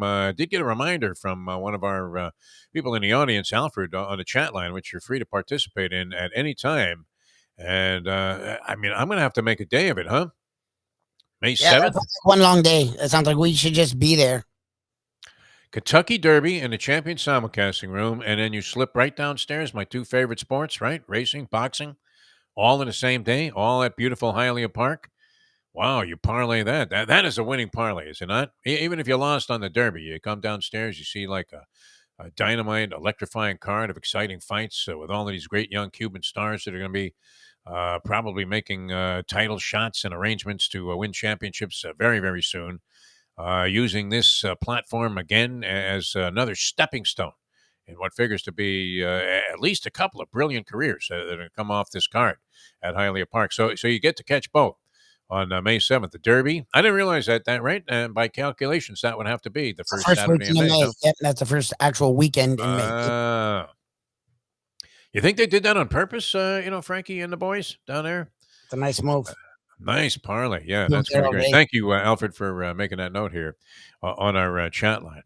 All right, so what do you think? Are you all in? Brett got me more interested in the draft than I've been before, where, by the time you get to the third, the fourth round, flowers are in a punch. I mean, they really are. The party's over. It's like, because I grew up, the draft became a phenomenon, and it's interesting. I mean, it leads to, maybe you can learn something about my journalistic principles, because I remember the first time they televised the draft, I want to say was the 1983 draft with all the quarterbacks, right? Was that the first time it was televised? ESPN, which was really staggering to find content of any type. They had what? I mean, it was still based on like women's field hockey and Bobby Ches fights. No? Yeah, boxing. Yeah, like low-level boxing. Yep. Here's Tom Ease on Sports Center. And, that was pretty much, the stock and trade, content of ESPN. So then all of a sudden they get to brainstorm, hey, you know what? Let's make something out of the draft. Which I would have to say that they are probably singularly responsible for the immense popularity and growth of both poker and the draft. Would you agree with that? They started televising poker, remember? And it was like, well, what the hell is this? Bunch of old farts out there in cowboy hats. Here's Amarillo Slim. Yeah, he's look at that. He's holding pocket twos. And you're thinking, this is on an all sports station? I mean, what the hell? And then, the whole thing exploded after that. And now everybody's a player. It's crazy. And the draft, the same thing. So I want to say I just kind of gotten going in my career here in South Florida. And I was supposed to cover the draft and the Dolphins' reaction to the draft. And the Dolphins were training in literally, for lack of a better term, the shithole of a facility. at St. Thomas University, which, I mean, and I'm sure it was a fine establishment and institution of higher education, but the practice fields, I mean, they were not up to the standards of even a high school team. Yeah, like, come on. Field might have been okay, but the locker room was a joke. I mean, literally. An absolute, elementary school kids are in better facilities than. Oh, really? Shula. And the Dolphins had Don 39. Shula, man. Like I moved here, I was in shock. I was like, oh crap, I must be in the wrong place. I can't believe it. First time I went there. Because in LA, they're not messing around with that. LA didn't actually at that time. They did not have their own team Have a private team. facility. They practiced at like there are a zillion colleges in Los Angeles, and they all have football teams. And so that's the Rams. And I remember covering the Rams. Ray Malavasi was the coach, and I'm thinking, well, this ain't much. And you know who was on that Ram team as the number one pick?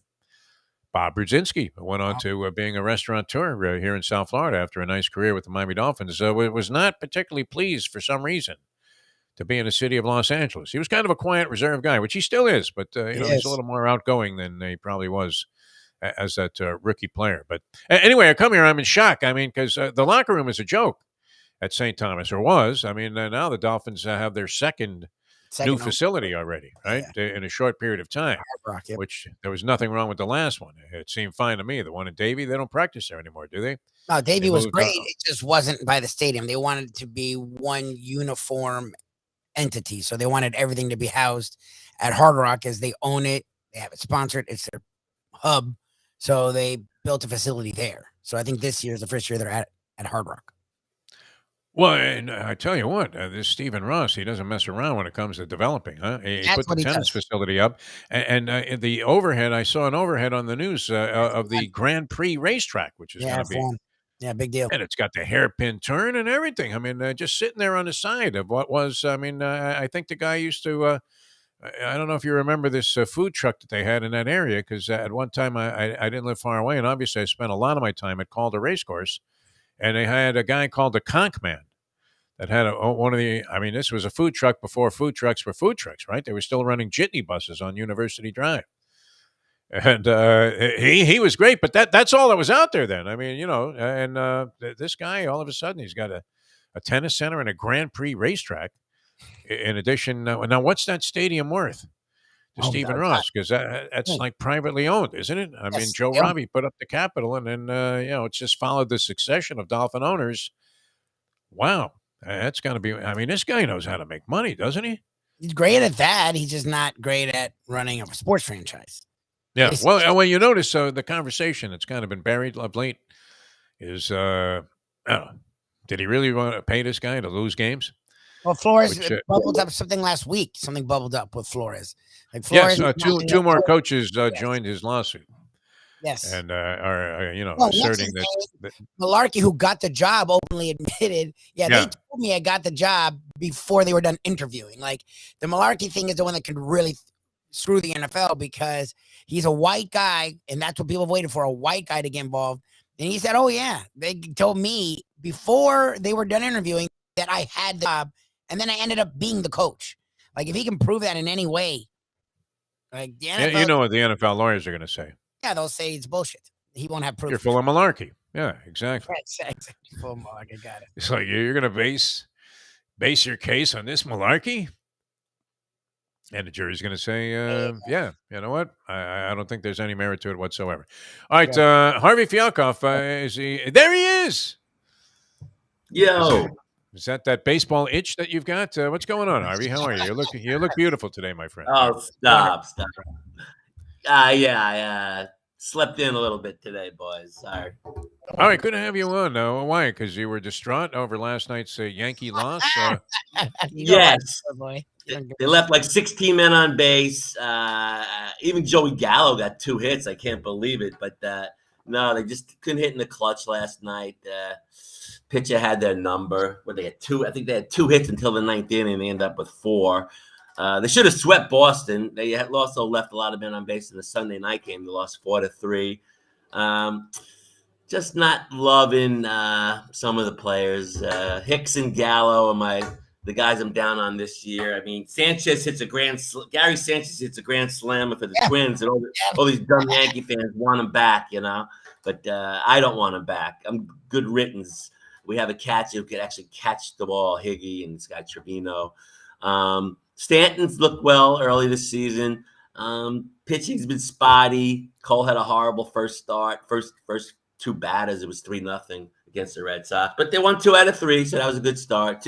Toronto's tough, guys, and we talked about last week. They're loaded, man, top to bottom.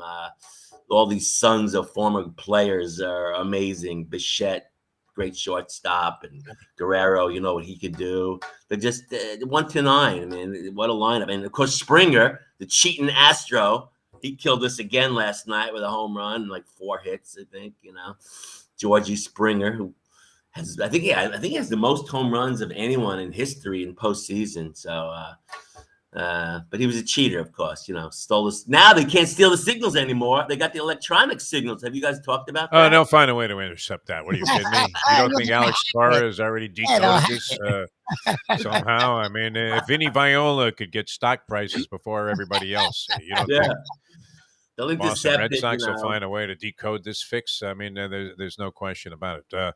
Harvey Fialkov with us here, longtime sports writer. That was good. I mean, it was only minor bitching about the Yankees. I was a little worried because we have Eric Reed coming on in about 15 minutes, and I was thinking, no, we might not get out of the first intro as you would be whining about this loss. And Joey Gallo, who I happened to catch the last inning when the Red Sox closed out the Yankees on Sunday night. And they put some schmenky reliever in there. They're supposed to have no bullpen. They held them scoreless for like 7 innings. And then I mean, in succession, Judge Stanton who says, you haven't judged me fairly, Brian Cashman. Where's my money? Stanton, who's off to a good start, and that's good to see because he never. I mean, Lubie's theory, I think, was correct. Where if Stanton takes him the whole month of April to get going, and then he's like dynamite in May and June before he gets injured. Why doesn't he just start spring training? Like I know they were locked out this year in February or in January, so that he's ready for the regular season. And he has that big first month. But and then your man Joey Gallo, I mean, feebly strikes out. Feebly. I mean, you can hear it. Is his middle name? He leads the league in strikeouts, walks, and hits 30 homers, but he bats 206 lifetime. I mean, I don't want to play like that on my team. They have enough guys that strike out. He's a better fielder than Dave Kingman, but he hasn't even looked in the outfield yet. It's early, but he's a Gold Glove left fielder. But they have too many infielders now. You got to get DJ LeMahieu in the lineup every game. He had an off year. He played with a hernia last year, but he's back. He's DJ, man. He hits the ball hard every time. He's a Gold Glove infielder. They have to bench him every 4 or 5 games. They bench him, Torres, Hicks, which I like. When Stanton plays the outfield, they could bench Hicks. And they got to start benching Gallo. I would never play him against the left-hander. Like you said, he looks futile up there. He swings and pitches 20 feet outside. He was crying in the newspaper yesterday. You see the Post article? A lot of I saw an article about him today. I didn't read it though. Yeah, a lot of F-bombs about how, I didn't realize how, I guess the fans don't really like me yet, but it was hard coming over from Texas. That they're not as hard on me. Listen, this is who I am. I'm a 200 guy hitter. I hit home runs. I strike out and I walk. That's who I am. Okay, that's not who I want. This will be his last year with the Yankees, and hopefully he'll be getting splinters before the year's up, and we'll have. I don't want this guy in the lineup ever, especially at the sake of DJ LeMahieu. You always have one guy you want to put a plastic bag. Now it's Gallo. Never mind a Yankee cap. You just want to put a plastic bag and wrap it like you were Luca Brasi. Jesus, I'd hire the hitman. Hey, make me an offer. What do you got, Lubie?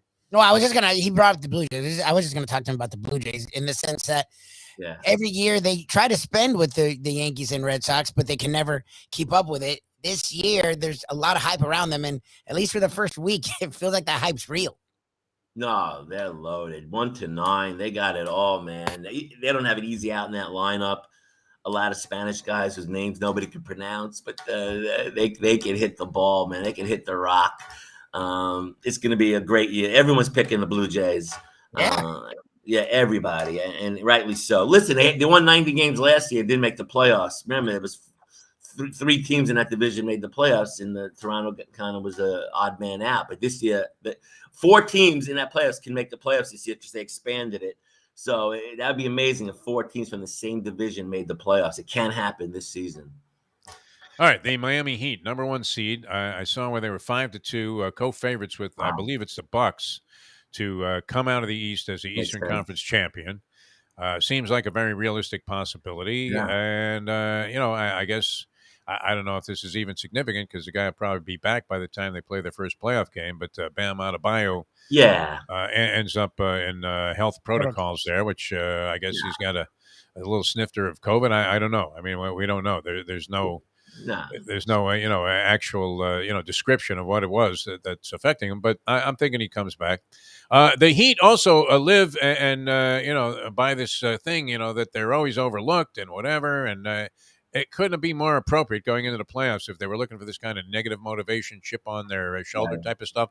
Like nobody gets named to any NBA team. No. Nothing. I mean, you had Bam Adebayo. I thought I saw where he was part of an all NBA defensive team. Defensive team, yeah. He won Defensive Player of the Year. He's really politicking for it, man.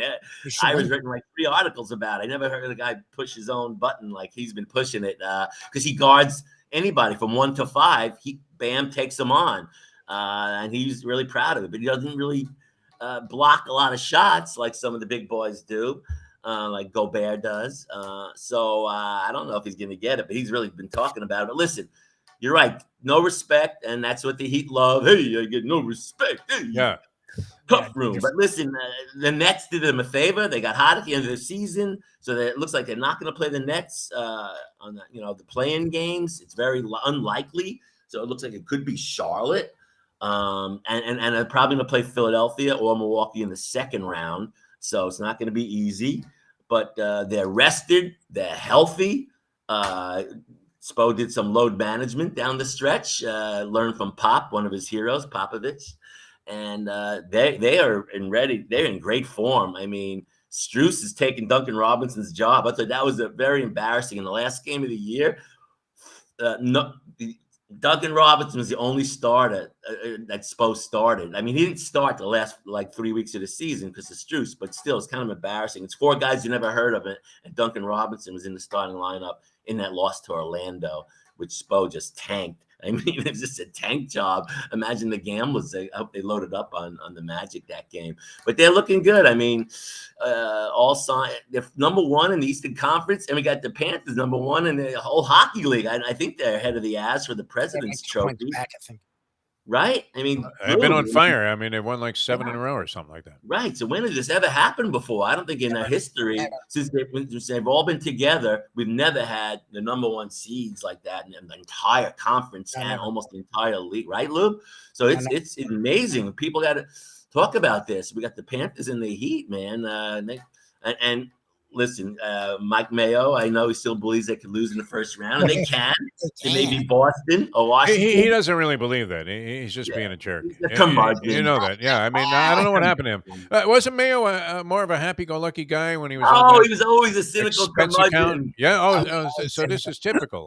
Great sports writer. I missed him, man. He was a wonderful sports writer. We had. Yeah. I mean, I always enjoyed reading his stuff. Oh, he was that was such a loss for the sports department when he went over to. But how insane of a move was that, Harvey? I mean, no. I've told this story many times where the people at this newspaper I was working at, the Ontario Daily Report in Ontario, California, known as the Daily Distort, yesterday's news tomorrow was their motto, and they thought that I had some talent, but I was being misguided because I was in the sports department. I had a tendency to slack off. They knew I was going to the track instead of covering American Legion games and paying some kid to give me the stats. And so, and they said, you know what, you should go to the news department because you really have the ability to make it in this job, but you're never going to make it, doing what you're doing. All right. So I'm like, all right, I'll try it. Right. And I couldn't stand it. Nope. I hated it so badly. I begged the guy, the editor liked me, and he said, "Okay, you want to go back to the sports? Go ahead." But I couldn't sit on the desk there and break down this nonsense when I was in the toy department going to Dodger and Angel games and hobnobbing around with like Vin Scully. I mean, I couldn't have been having a better time. And Mayo was there when it was great. I mean, when we were traveling to Super Bowls, Yeah. like 5 of 6 of us would go to Super Bowls and to World Series. Even if our teams wasn't in it, we were going to every major event. The Masters he was going to.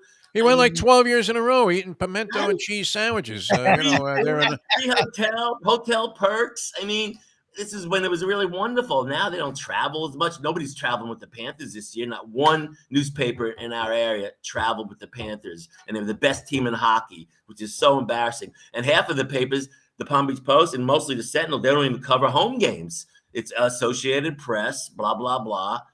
Which, by the way, AP they were at the Miami Open, but not really. They were covering it from their home, man. Because where's my man Steve Wine? No, Steve Wine retired. Steve never would do that. Ethically, Steve would always be at the event, put the date line on it. But now they don't do that anymore. They cover so many things. They don't even go to some of the events. Tim Reynolds. It's sad that even we depend on the Associated Press for so much of the copy in newspapers. And listen, the guy who covers the Panthers for Associated Press is a mailman. I love him, Paul Giraffi. The guy delivers the mail in Fort Lauderdale, rushes to the arena, and then asks Alain Poupard, "Hey, Alain, who scored?" You know what I mean? That's crazy. Yeah, pick up a couple of stat sheets there and try and figure out what happened. Yeah, he's a wonderful guy. But I mean, I'm just saying, it's not really professional sports writer. So it's not like Karl Malone. I mean, we're talking a guy who's an actual mailman. Oh my God, 100%. Because he could be the mailman because he always gets the story in on deadline and he's known for sending it in. No, he gives the Panthers a stamp of approval. No, he delivers, but he's a mailman and he's a wonderful guy. I love Paul. He's smart, so he figures it out on his feet. He's been the Dolphins' backup guy for years as far as getting quotes and all that. But it's a shame, though. I mean, it was great back in the day when you had like 3-4 stories on things, and when your teams were out of it, the local newspapers at least still brought you some kind of insight from guys that you're used to reading and are accustomed to their point of view, and maybe you like their style or whatever, and you had a variety of different articles you could read about these big events. I mean, that's why I still get a physical delivery of the New York Post. I just being an old school and an old fart, I still enjoy that sort of thing. It's sad what's happened, though. I mean, there can't be more than a handful of sports sections in the United States anymore in the newspaper business. And even, look what happened, with Lubie and me, local radio. I mean, they have no local shows. It's crazy. Right. It's all national. It's terrible. So you don't get local flavors. In this local sports section, you're not finding out about your kids who are playing community sports. We used to have a community sports section. The parents loved it.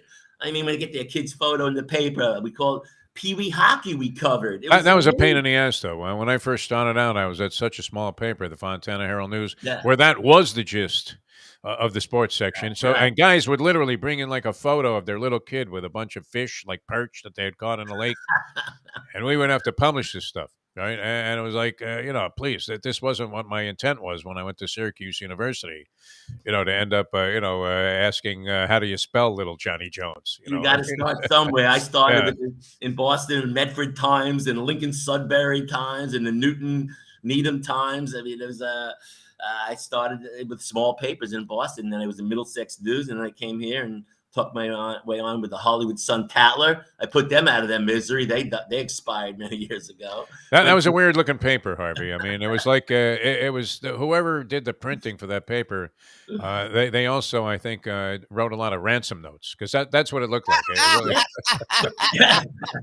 Hey, they still covered the Dolphins, and they went. Yeah, Ed Playstead, man, he was a classic. A small paper like that traveled. Yeah. I mean, but now it's just a sad times for newspapers. We're just losing all of our great sports writers.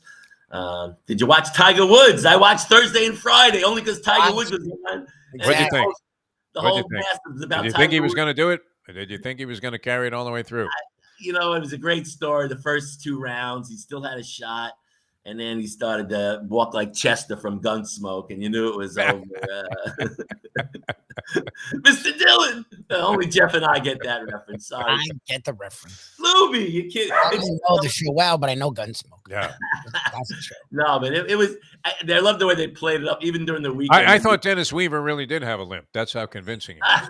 No, when he was on the cloud, he was handsome. No, he wasn't limping then, riding but he was horses. fine. Yeah. He was riding horses in New York City, remember? Yeah.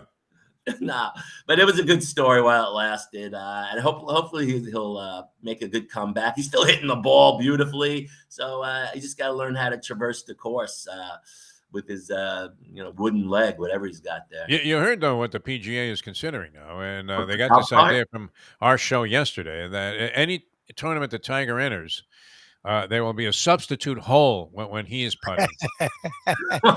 That is the size of a basketball basket. Right. And it will have an internal suction system that automatically creates a gravitational pull towards the hole for any ball or any object. Birds will be flying into the hole. I mean, it'll be unbelievable. I thought they'd let him drive the golf cart. You know, he's the only one with the golf cart, like that guy Paul Casey who had the bad. Casey Martin, yeah, Casey Martin. I think wasn't he one of those guys that was opposed to it though? There was like a radical right wing. Tom Watson, and even Big Jack, I think, was on the wrong side of that issue. No, now Jack and Watson using walkers to hit the ball at the Masters. Very Mitch McConnell-esque. Yeah. No card for you. No suit for you. That's the way it was. Hey, Monte Carlo tennis this week. Djokovic plays today, making his debut after like a few months off.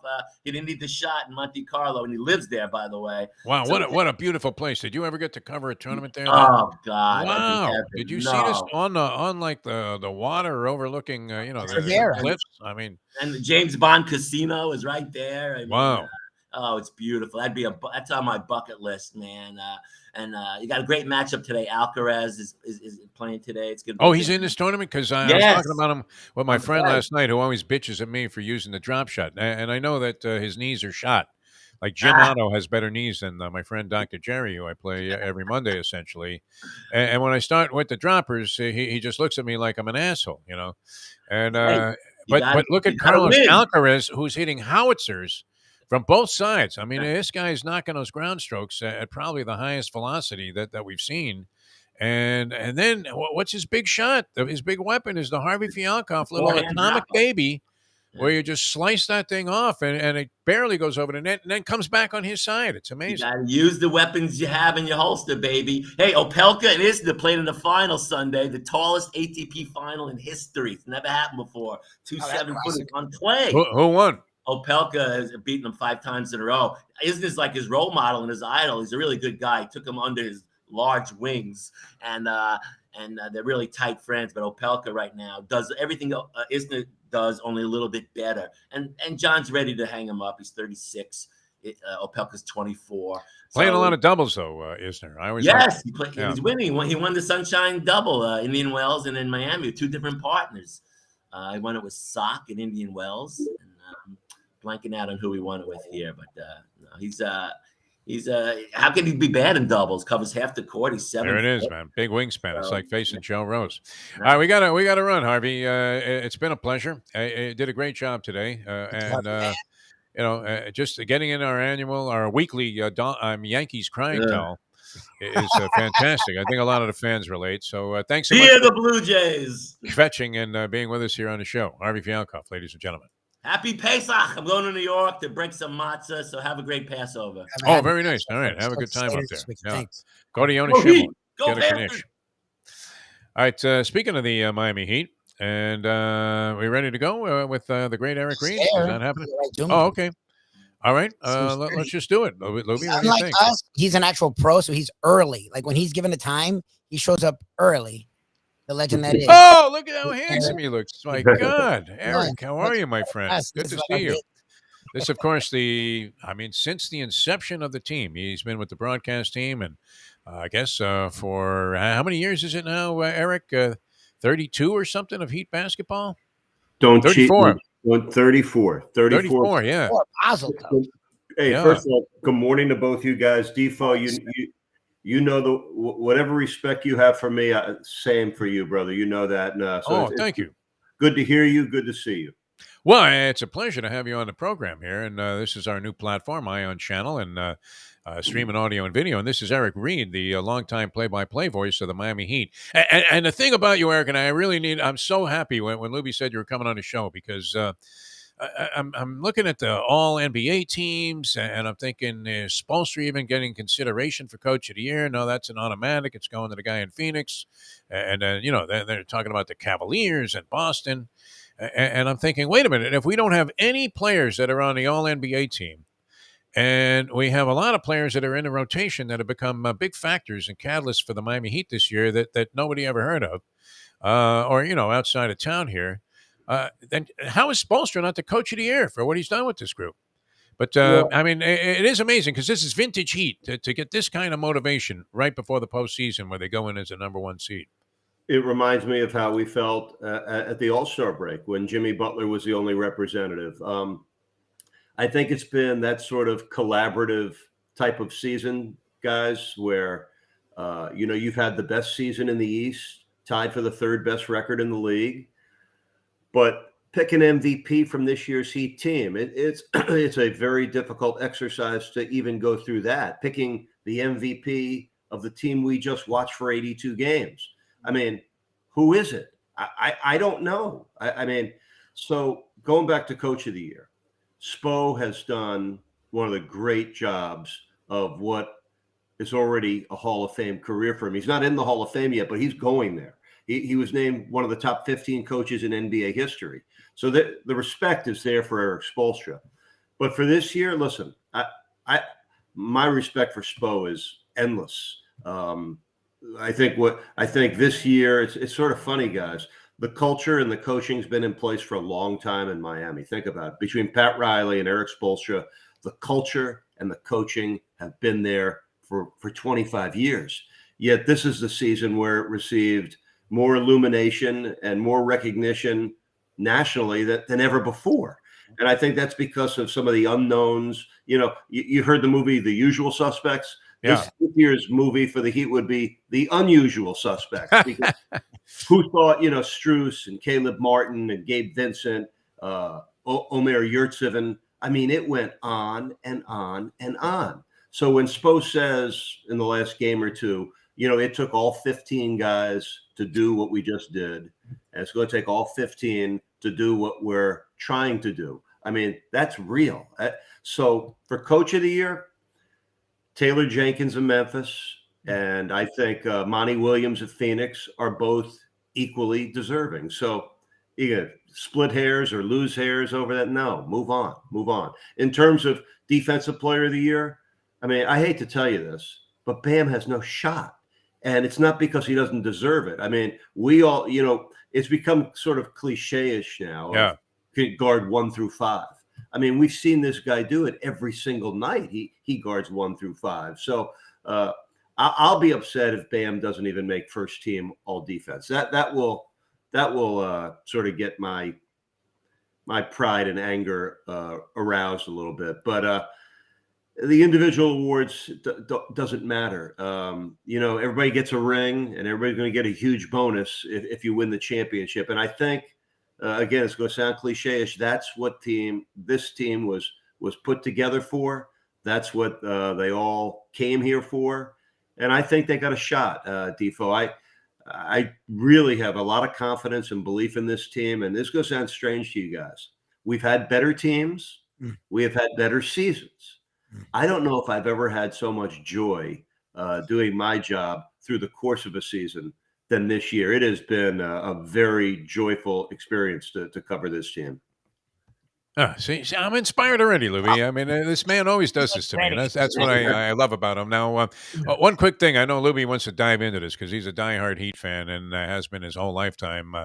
But were you privy to? Did you hear Spoelstra call for and ask for maybe Chris Quinn to hand him something to throw with that Haslam Butler thing? You were courtside there with John Crotty. Did you hear him say, "Hey, give me something to throw"? Because I don't think he had the clipboard in his hand until he actually, got it from somebody else. What was going on there? Defo, we don't sit courtside anymore. Oh, that's right. Yeah, you're way up there in the booth. Crotty and I, we're living the sweet life. We broadcast from the sweet level. Oh man, well maybe you could hear him from all the way up there because I'm sure he was screaming loudly. I didn't hear it, but we were at a timeout. Okay. Yeah. This first time telling this story. Okay.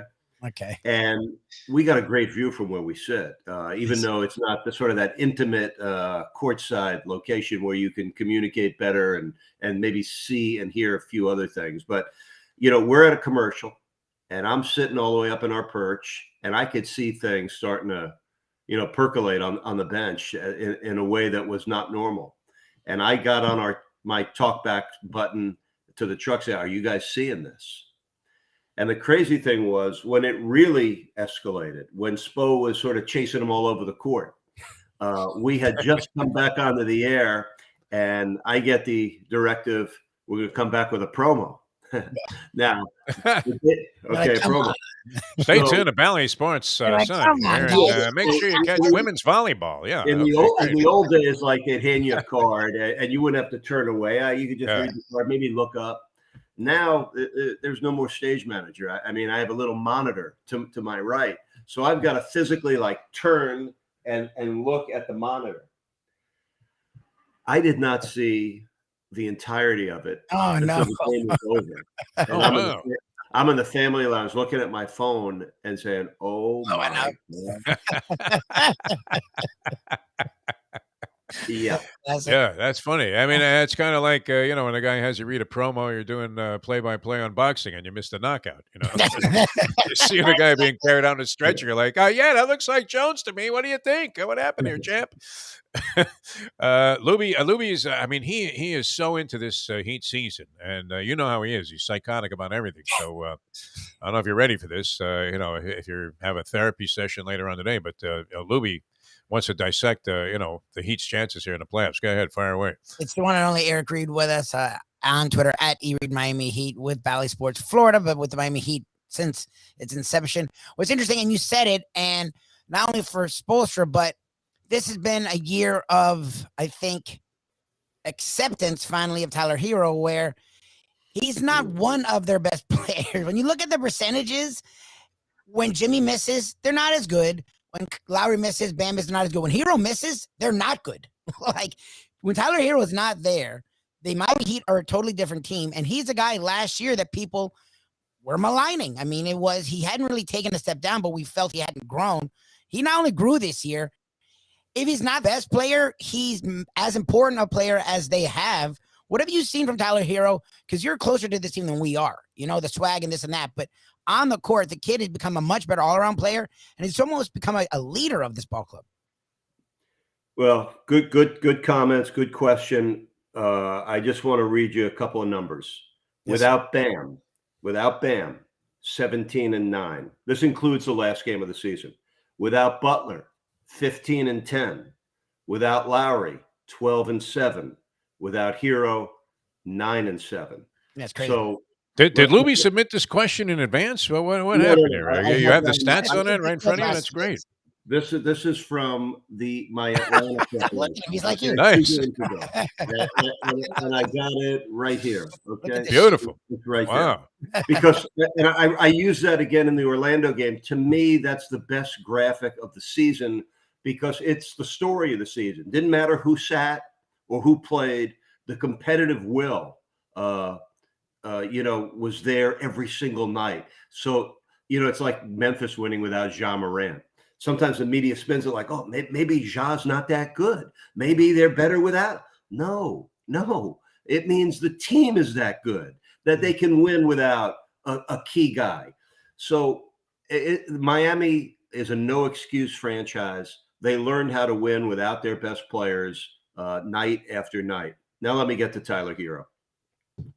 He had an outstanding year. He's going to be the sixth man of the year. And if it's not unanimous, let's launch an investigation. I mean, just this week, John Hollinger wrote a story promoting Kevin Love as sixth man of the year. And guess what, guys? Everybody's entitled to their opinion. I would be more accepting of his column in The Athletic earlier this week had he not disparaged Tyler Hero and referred to him as a chucker. Chucker.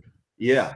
Wow, that is disparaging. I mean, on Long Island, if you were labeled a chucker, there was a good chance you were not going to see the ball even when wide open from 16 feet.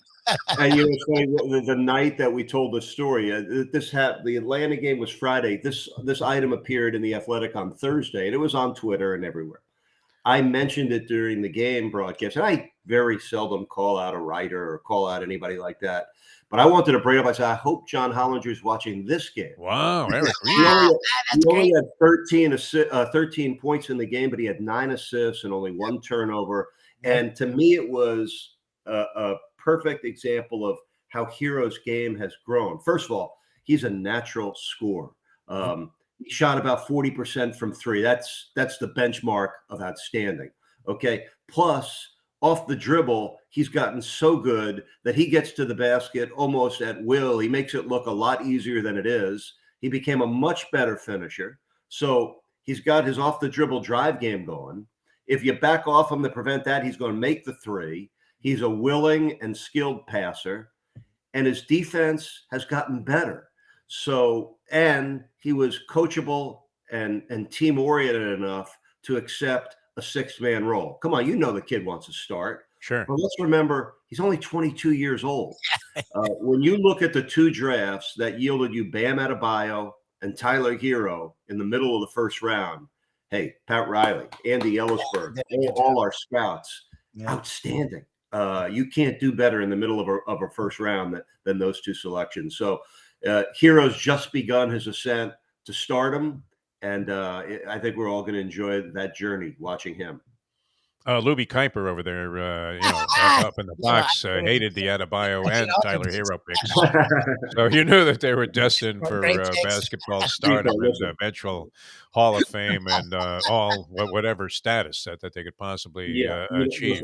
The happier you are on draft night is the more disappointed you may be later. Like Lubie was probably partying when we picked Harold Miller too. Right? Justice Winslow over Devin Booker, a classic Lubie move. Yeah. Do me a favor. We're pleading for months for the Heat to take Devin Booker, and he goes, "Don't ever mention that to our Spanish radio announcer Jose Pineda. It makes you want to promote a stroke." Oh, really? That's funny. It wasn't much of a stroke there. Those bricks from 3 from Justice. I mean, albeit seemed like a decent enough guy, but unfortunately, he's no Devin Booker. All right, so many different things. Eric Reed with us here on the show, and he, of course, is the play-by-play voice of the Miami Heat. Just does a great job with everything, and a real professional at everything he does, and a sweetheart of a gentleman as well. All right, the Eastern Conference. So let's take a general synopsis here, because you've been witness to all of this and seen far more basketball from these teams close up than we have.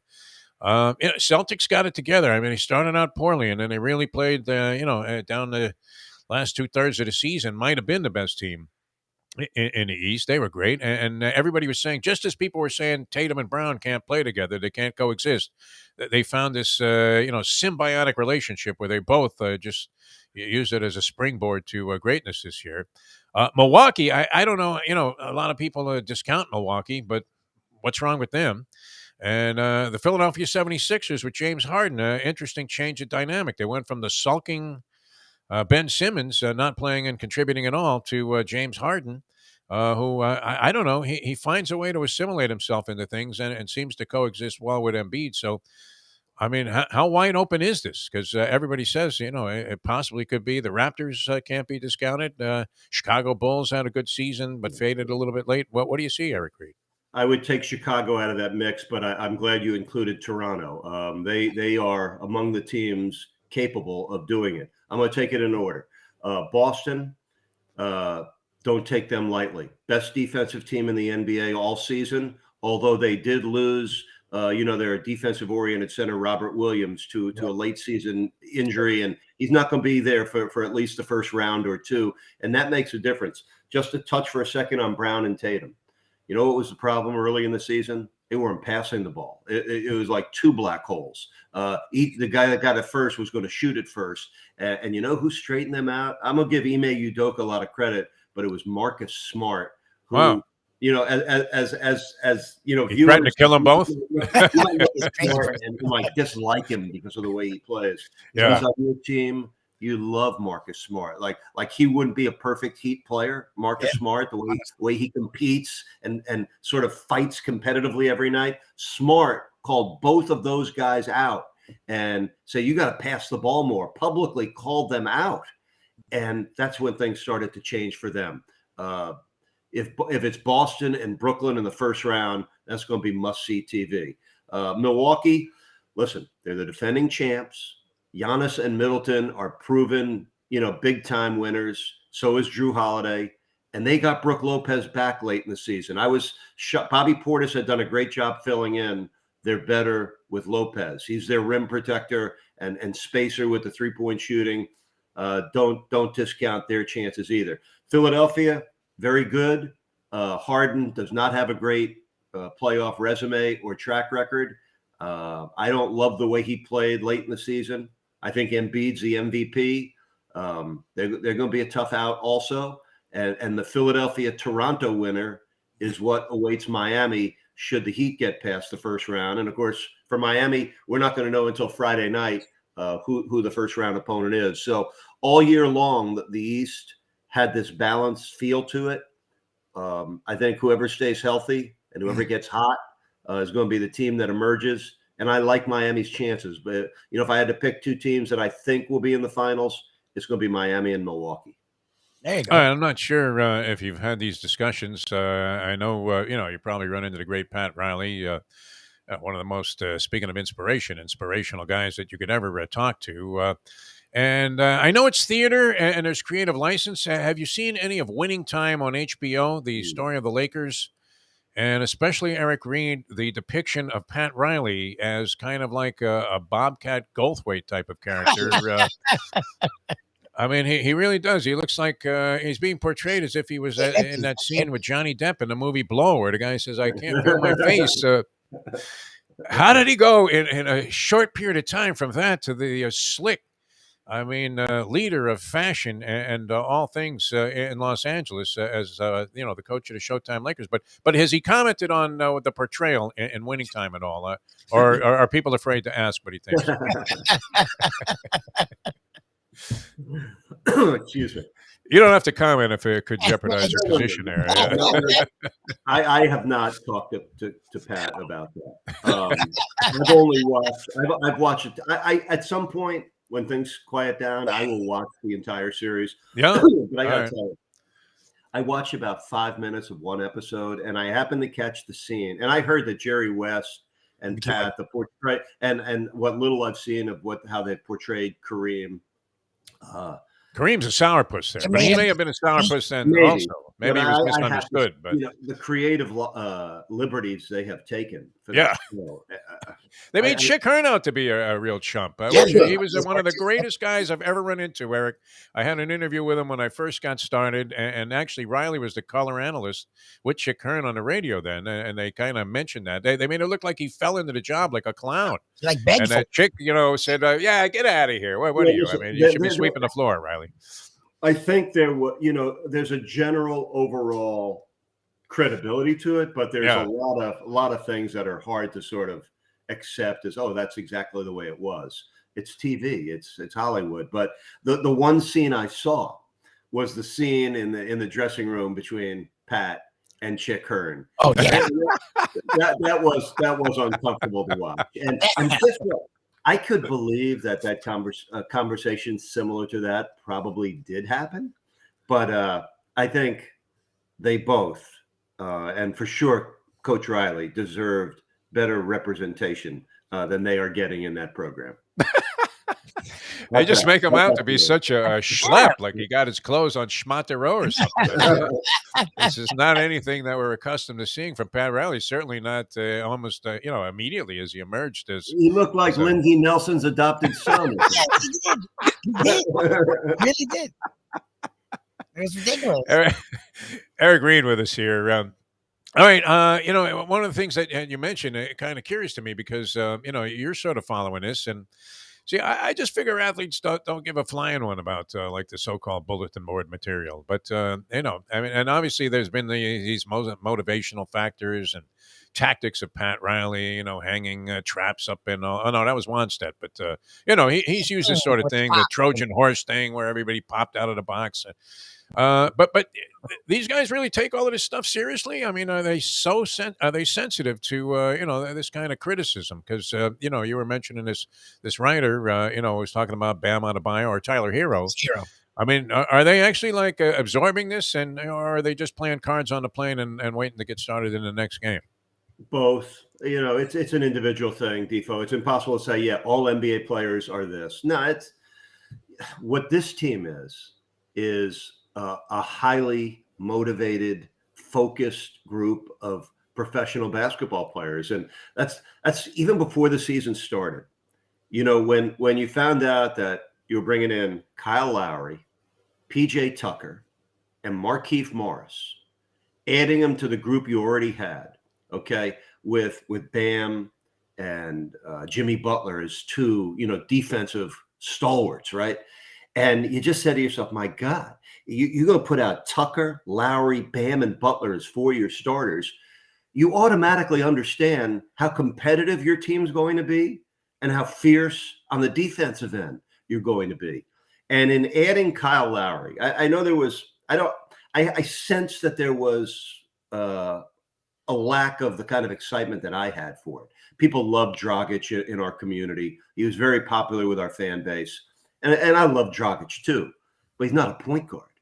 We haven't had a point guard, or I call him quarterback one, QB1, since Tim Hardaway retired in 2000. I mean, guys, it's been 20 plus years since you've had a guy to organize and run your team like we've seen Kyle Lowry do this year. And what a huge addition. And, it's funny, for the last game of the season, went through that mental exercise, like high points, because this season was such a joyful journey.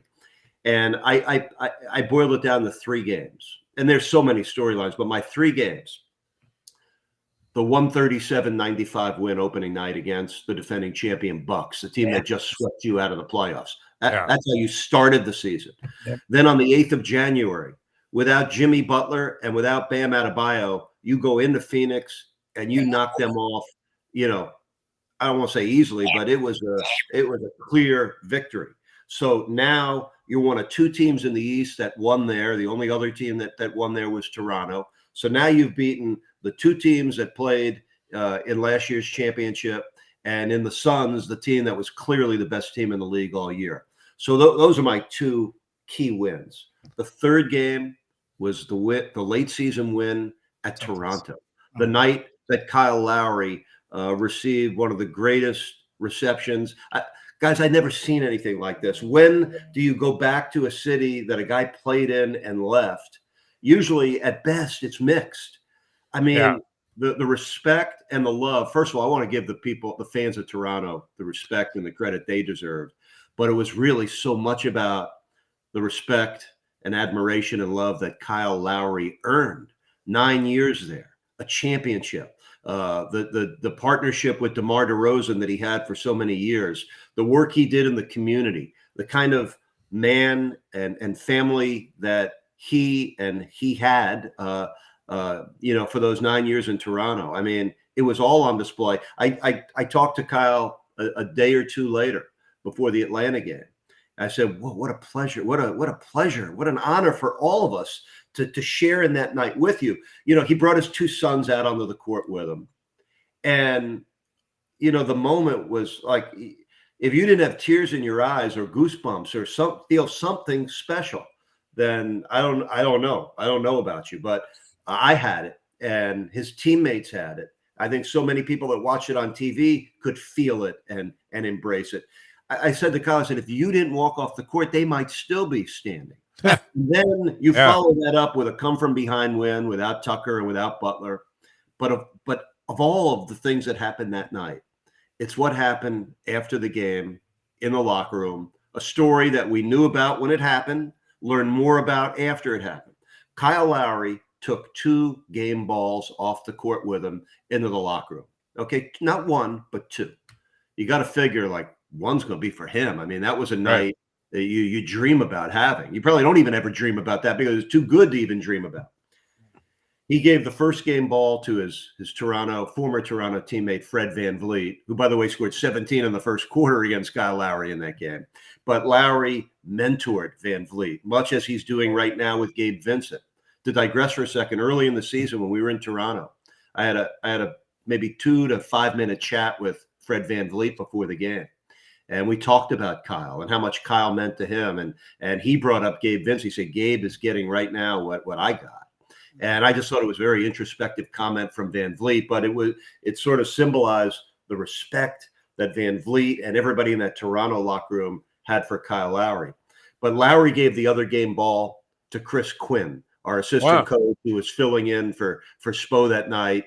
And even though he doesn't get credit for the win, it goes on Spo's record.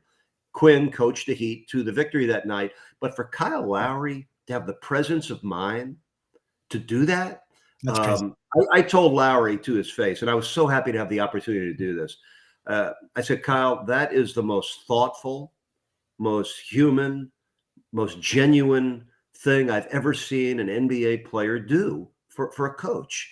And I think it just speaks volumes for the quality of Kyle Lowry's character. That is who is leading your team. And you just got to feel so comfortable with the way he plays and really the way he is. And what a great addition. What a great addition. And I feel great that, for the next few years and for the rest of this year, that's your quarterback. That is the guy that has made everybody better and gets everybody the ball when they need it. And you saw late in the season, he didn't care about shooting or scoring for, 65, 70 games. Last 10 or 15 games, he showed you what he's going to look like in the playoffs. And you could see why he and Jimmy Butler are so close. All they care about is winning. And I think they sort of take the game's temperature or take inventory of each and every game they play, and they figure out over the course of the game, what is it that game needs from them to help their team win. And I think that's where that relationship may have started, the Jimmy Butler and Kyle Lowry. Well-deserved. Played his eyeballs out for Toronto for all of those years, and a great addition. Lubie was in favor of that actually when they signed Lowry. That move. That was one of the strange times that he was actually right. Eric, brilliant as always. And you can deny to your grave that Lubie submitted that question to you before the interview took place, and the fact that you had it on that particular game sheet. I love it. Fantastic. And I always love when you post those things up on Facebook, your prep sheets, because, kind of makes me feel, a little bit unprofessional with the way that I usually come into a show, which is with like some scribbling on a pad here. Listen, by the way, when I post those things, first of all, the reason I had the Atlanta one out is just because I'm a little disorganized here on a few off days, and I haven't put it over here where it's supposed to go. And but I when I post those things, I only post the outside, right? Because if I opened it up, people would worry about me. You don't have to. You believe in miracles written down on the inside, do you? Well, to finish this off, what I have come to understand about my business, preparation is important. It's important. I don't want to diminish it. I give myself, and I'm a humble man. I really am. I give myself an A+ for preparation every game. That's a given. I'm going to be prepared. I think most people in my profession, whatever the level is, you're going to prepare to whatever level you're used to. But nobody, and especially myself, I don't ever grade. Your grade for preparation is semi-meaningless. It's how you call a live game, which is unscripted. You really can't prepare for all the things that are going to happen through the course of a night, and it's how you do that. How well you tell the story of an event that's happening, in live time right in front of you. That's where you get your grade. And that's the challenge. That's where the skill comes in. And that's where the fun of the job is. And doing it for 34 years with the Heat. And, I did 12 years of college basketball before I got to the Heat. And that's what keeps it fresh. That simple fact that you're prepared. But you sit down in that seat, it's 2.5 hours of unscripted basketball that you gotta decipher and describe and explain and enjoy, and that's where the real joy of this job and challenge of this job comes from. That's 36 years. What'd you start when you were 9? When were you 8? Your job right out of elementary school. Unbelievable. I started with the Heat when I was 30. Yeah. Okay. I started, my first job was doing Cornell University basketball. When I began doing Cornell basketball my junior year at Ithaca College. Yes. I got a 1-credit internship at a Ithaca College class called Radio Workshop. And if you could get an internship, they give you credit. So my sophomore year of college, I wanted to go see the Cornell Penn game. Penn was coached by my former high school coach. They were a year removed from going to the Final Four, last Ivy League team to do that. I said, hey, Rich, can you give me a ride over to Cornell tonight? I want to go see the Cornell Penn game. I don't remember anything about the game, but one thing I'll never forget. I look across the court that night. I'm a sophomore in college. I see the Cornell radio booth across the court. And there was 2 announcers there. One I didn't know. The other one was a senior at Ithaca College, and I knew him. So the game ends. I run down one set of bleachers, run up the other set, and I call him over after their post-game show. I said, Dave, what are you doing over there? And he described that I'm the color man on the home games, and I get a credit internship and blah, blah, blah. I was like, how'd you get that? He goes, the play-by-play guy is the news director at the station. That's how I got the internship. So because this gentleman was a senior and wasn't going to keep that position for next year, I said, could you introduce me to him? He introduces me to the guy right then and there. Wow. A man named Al Beller, the news director at WHCU, station owned by Cornell University. I said, Mr. Beller, sir, I really would like this internship for next year. And he said, meet me in my office later this week. I go to downtown Ithaca. I meet with the guy. He says, if you stay up in Ithaca over the summer and do a news internship, I'll give you the basketball internship for next year. Wow. Guess who rented an apartment and stayed in Ithaca? So now, downtown Ithaca, yes. I love that community. I spent 7 years. I turned into my first full-time job working for Cornell after I graduated from Ithaca. But I'm home my junior year on Thanksgiving break, and I get a telephone call. I lived in Massapequa, New York, down on Long Island. I get a telephone call from the general manager at WHCU in Ithaca saying, listen, Al Beller can't do the season opener at Syracuse. Could you drive up and do the game by yourself? Nice, by yourself. Right. This story was so old. I guess I'm so old. This story is so old. Syracuse hadn't even moved into the Carrier Dome yet. They were still playing at the Manley Fieldhouse. Manley Fieldhouse, yes. I get in my car. I pick up a buddy of mine in New York City, and we make the 5-hour trek, in mid to late November to Syracuse through a blizzard. At one point, my car actually slid off the road. I got to the Manley Fieldhouse about 20 minutes before tip-off time, and I did that game by myself. I did one other game that year, Cornell at Niagara, on the road by myself. Did the rest of the home games as the color man. And by the time I was a senior, the radio station had me traveling with the Cornell basketball team by myself, doing the games play-by-play, and I was the color man at home. And I can remember sitting on the bus as a 19-year-old kid, working with a school that I wasn't even affiliated with. And I actually had the thought, like, this is exactly what I want to do. I want to work for a team, and I want to do their games. Now, back then, TV wasn't even a thought. I was a radio guy, man. The radio play-by-play, which is a sort of a vanishing art, was the skill set that I was totally into. Joe Tate was my hero. I did a game, one of the games I did at Cornell. So when I graduated, the guy that was the general manager of that radio station, wonderful man named Don Martin. He had done Cornell football for like 25, 30 years. Oh, wow. He announces his retirement as I'm graduating from Ithaca College.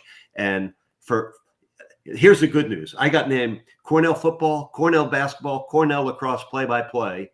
And I had many other duties at this beautiful radio station in Ithaca. And now the bad news, my starting salary, $10,000 a year. There you go. But in my first big money back then, yeah. My first 3 years there, I made $10,000, $11,000, and $12,000. Well, at least you got raises. I got into my play-by-play doing Cornell football, basketball, and lacrosse, and all the many things you do at a small town radio station. And I very rarely ever thought about, how am I going to get out of here? I just loved what I was doing. It was in the community that I went to college in. I'm convinced I got my second job because of a running back named Derek Harmon at Cornell, who gave me so many Derek went on to play for the 49ers. His brother Ronnie played in the NFL. But there was this one call where I was like, Harmon up the middle, zigging and zagging. And the guy in Providence who heard that hired me because of that call. And that's how I got my second job doing Providence College basketball in the Big East and Brown University football, which later turned into a TV opportunity in Boston. And that's when things really began to click for me in the career. But that's how it started. So I've been doing this since I'm 18, 19 years old. Wow. And you hope, listen, it doesn't always work, but generally, the more you do of any one set, that's probably Riley wanting to weigh in on that one. You should get better at it the more you do. So it's the stuff of which legends are made. That's brilliant as always, Eric Reed. Fantastic having you on the program. I hope you'll join us again. And maybe if not too busy when the Heat sweep the opening round series, you have a few days off. Come back and help us analyze some more Heat basketball and NBA, and of course life stories as well. Thanks so much, Eric. It's always a pleasure, my friend. We love having you on the show. Same, brother. I seldom turn down an invitation. Never from you guys, Defo. Oh wow. That's awesome. We have great respect for you, my friend. It was awesome. I'm inspired. I'm going to go out and bet the Heat to win the championship. Listen, Lubie, you're a great co-star. Thank you. And Defo, you bring me back to like the late 80s when we first arrived in Miami, and our radio market was awesome. I mean, it was great. The talent at WQAM back in the day, and at WIOD with Hank Goldberg and Neil Rogers and all the immensely talented people that worked at WIOD back in those days. And you, brother, are a throwback to a time where radio was great. And it was a lot of fun. I was like you. I just grew up loving radio. I mean, not far away, Belmore, New York. I had the little transistor under the pillow, and the mother would come in, my mother, and say, "Are you sleeping? You got school tomorrow?" And she didn't really talk like that, but and I was like, "Yeah, I'm asleep," right? And she would hear like a Red Sox Cleveland game bleeding through, because that's where we got our sports from. Eric, we love you. Thanks so much. We got to run. Thanks for being with us, my friend. Take care, guys. All the best. We'll speak to you again through the playoffs, I hope. Yes, sir. All right. Thanks so much. Eric Reed, man. That guy's brilliant, man. That was great. Unbelievable. I've always liked Reed. Stuff. We got everything. We got the Heat. We got perspective, and then on top of that, we got a great life story there. I mean, do your thing. Funny. We're both doing math. I'm like, okay, he doesn't look like he's older than 50. So can he start 4? I'm like, had to start young, huh? I'm like, that's 46 years. I'm like, when did he start? Because it doesn't look over 50. Like, how is that even mathematically possible? Yeah, it's not like Joe Buck, just drops in at the network level, from this. Well, he was interning, with the ABC or whatever, please. Okay. No, those are great stories. I started with very humble beginnings. Unfortunately, for the most part, I stayed there throughout my career. We have to run. We're on overtime, man, but it was a pleasure. You're not going to pull the cork on Eric Reed there. Nope. And, stop him from telling these stories. He's brilliant. Thanks to all of our guests, Harvey, and, of course, Brett Tesler, the agent of the stars. Thanks for tuning in, people. Always a lot of fun. I'm sure the Eric Reed interview will be posted on 5 Reasons Sports Network by Mike Lubitz. So tell your friends about that. It was great. For Mike Lubitz, I'm Jeff Deforrest. All the people on Ion Channel, thanks for tuning in. Google the Defo Show. The complete archive of programs is right there, and you can check out everything we've been doing for the last 5 months or so, and hopefully just continue to grow over the next what do I need? I need 2 years to get out. I need you to give me 2 years. 2 years, to get out. And that's it. Yeah. We connect with the gambling thing, and then it's all over, my friend. And you're free. It's all over. I was telling Mustang this at dinner the other night because she was kind of giving me that look like, when are you going to get this thing rolling? Oh, thanks. Believe me. And I was like Ralph Cramden there for a second. Well, I'm doing a lot of things. We're trying. All right.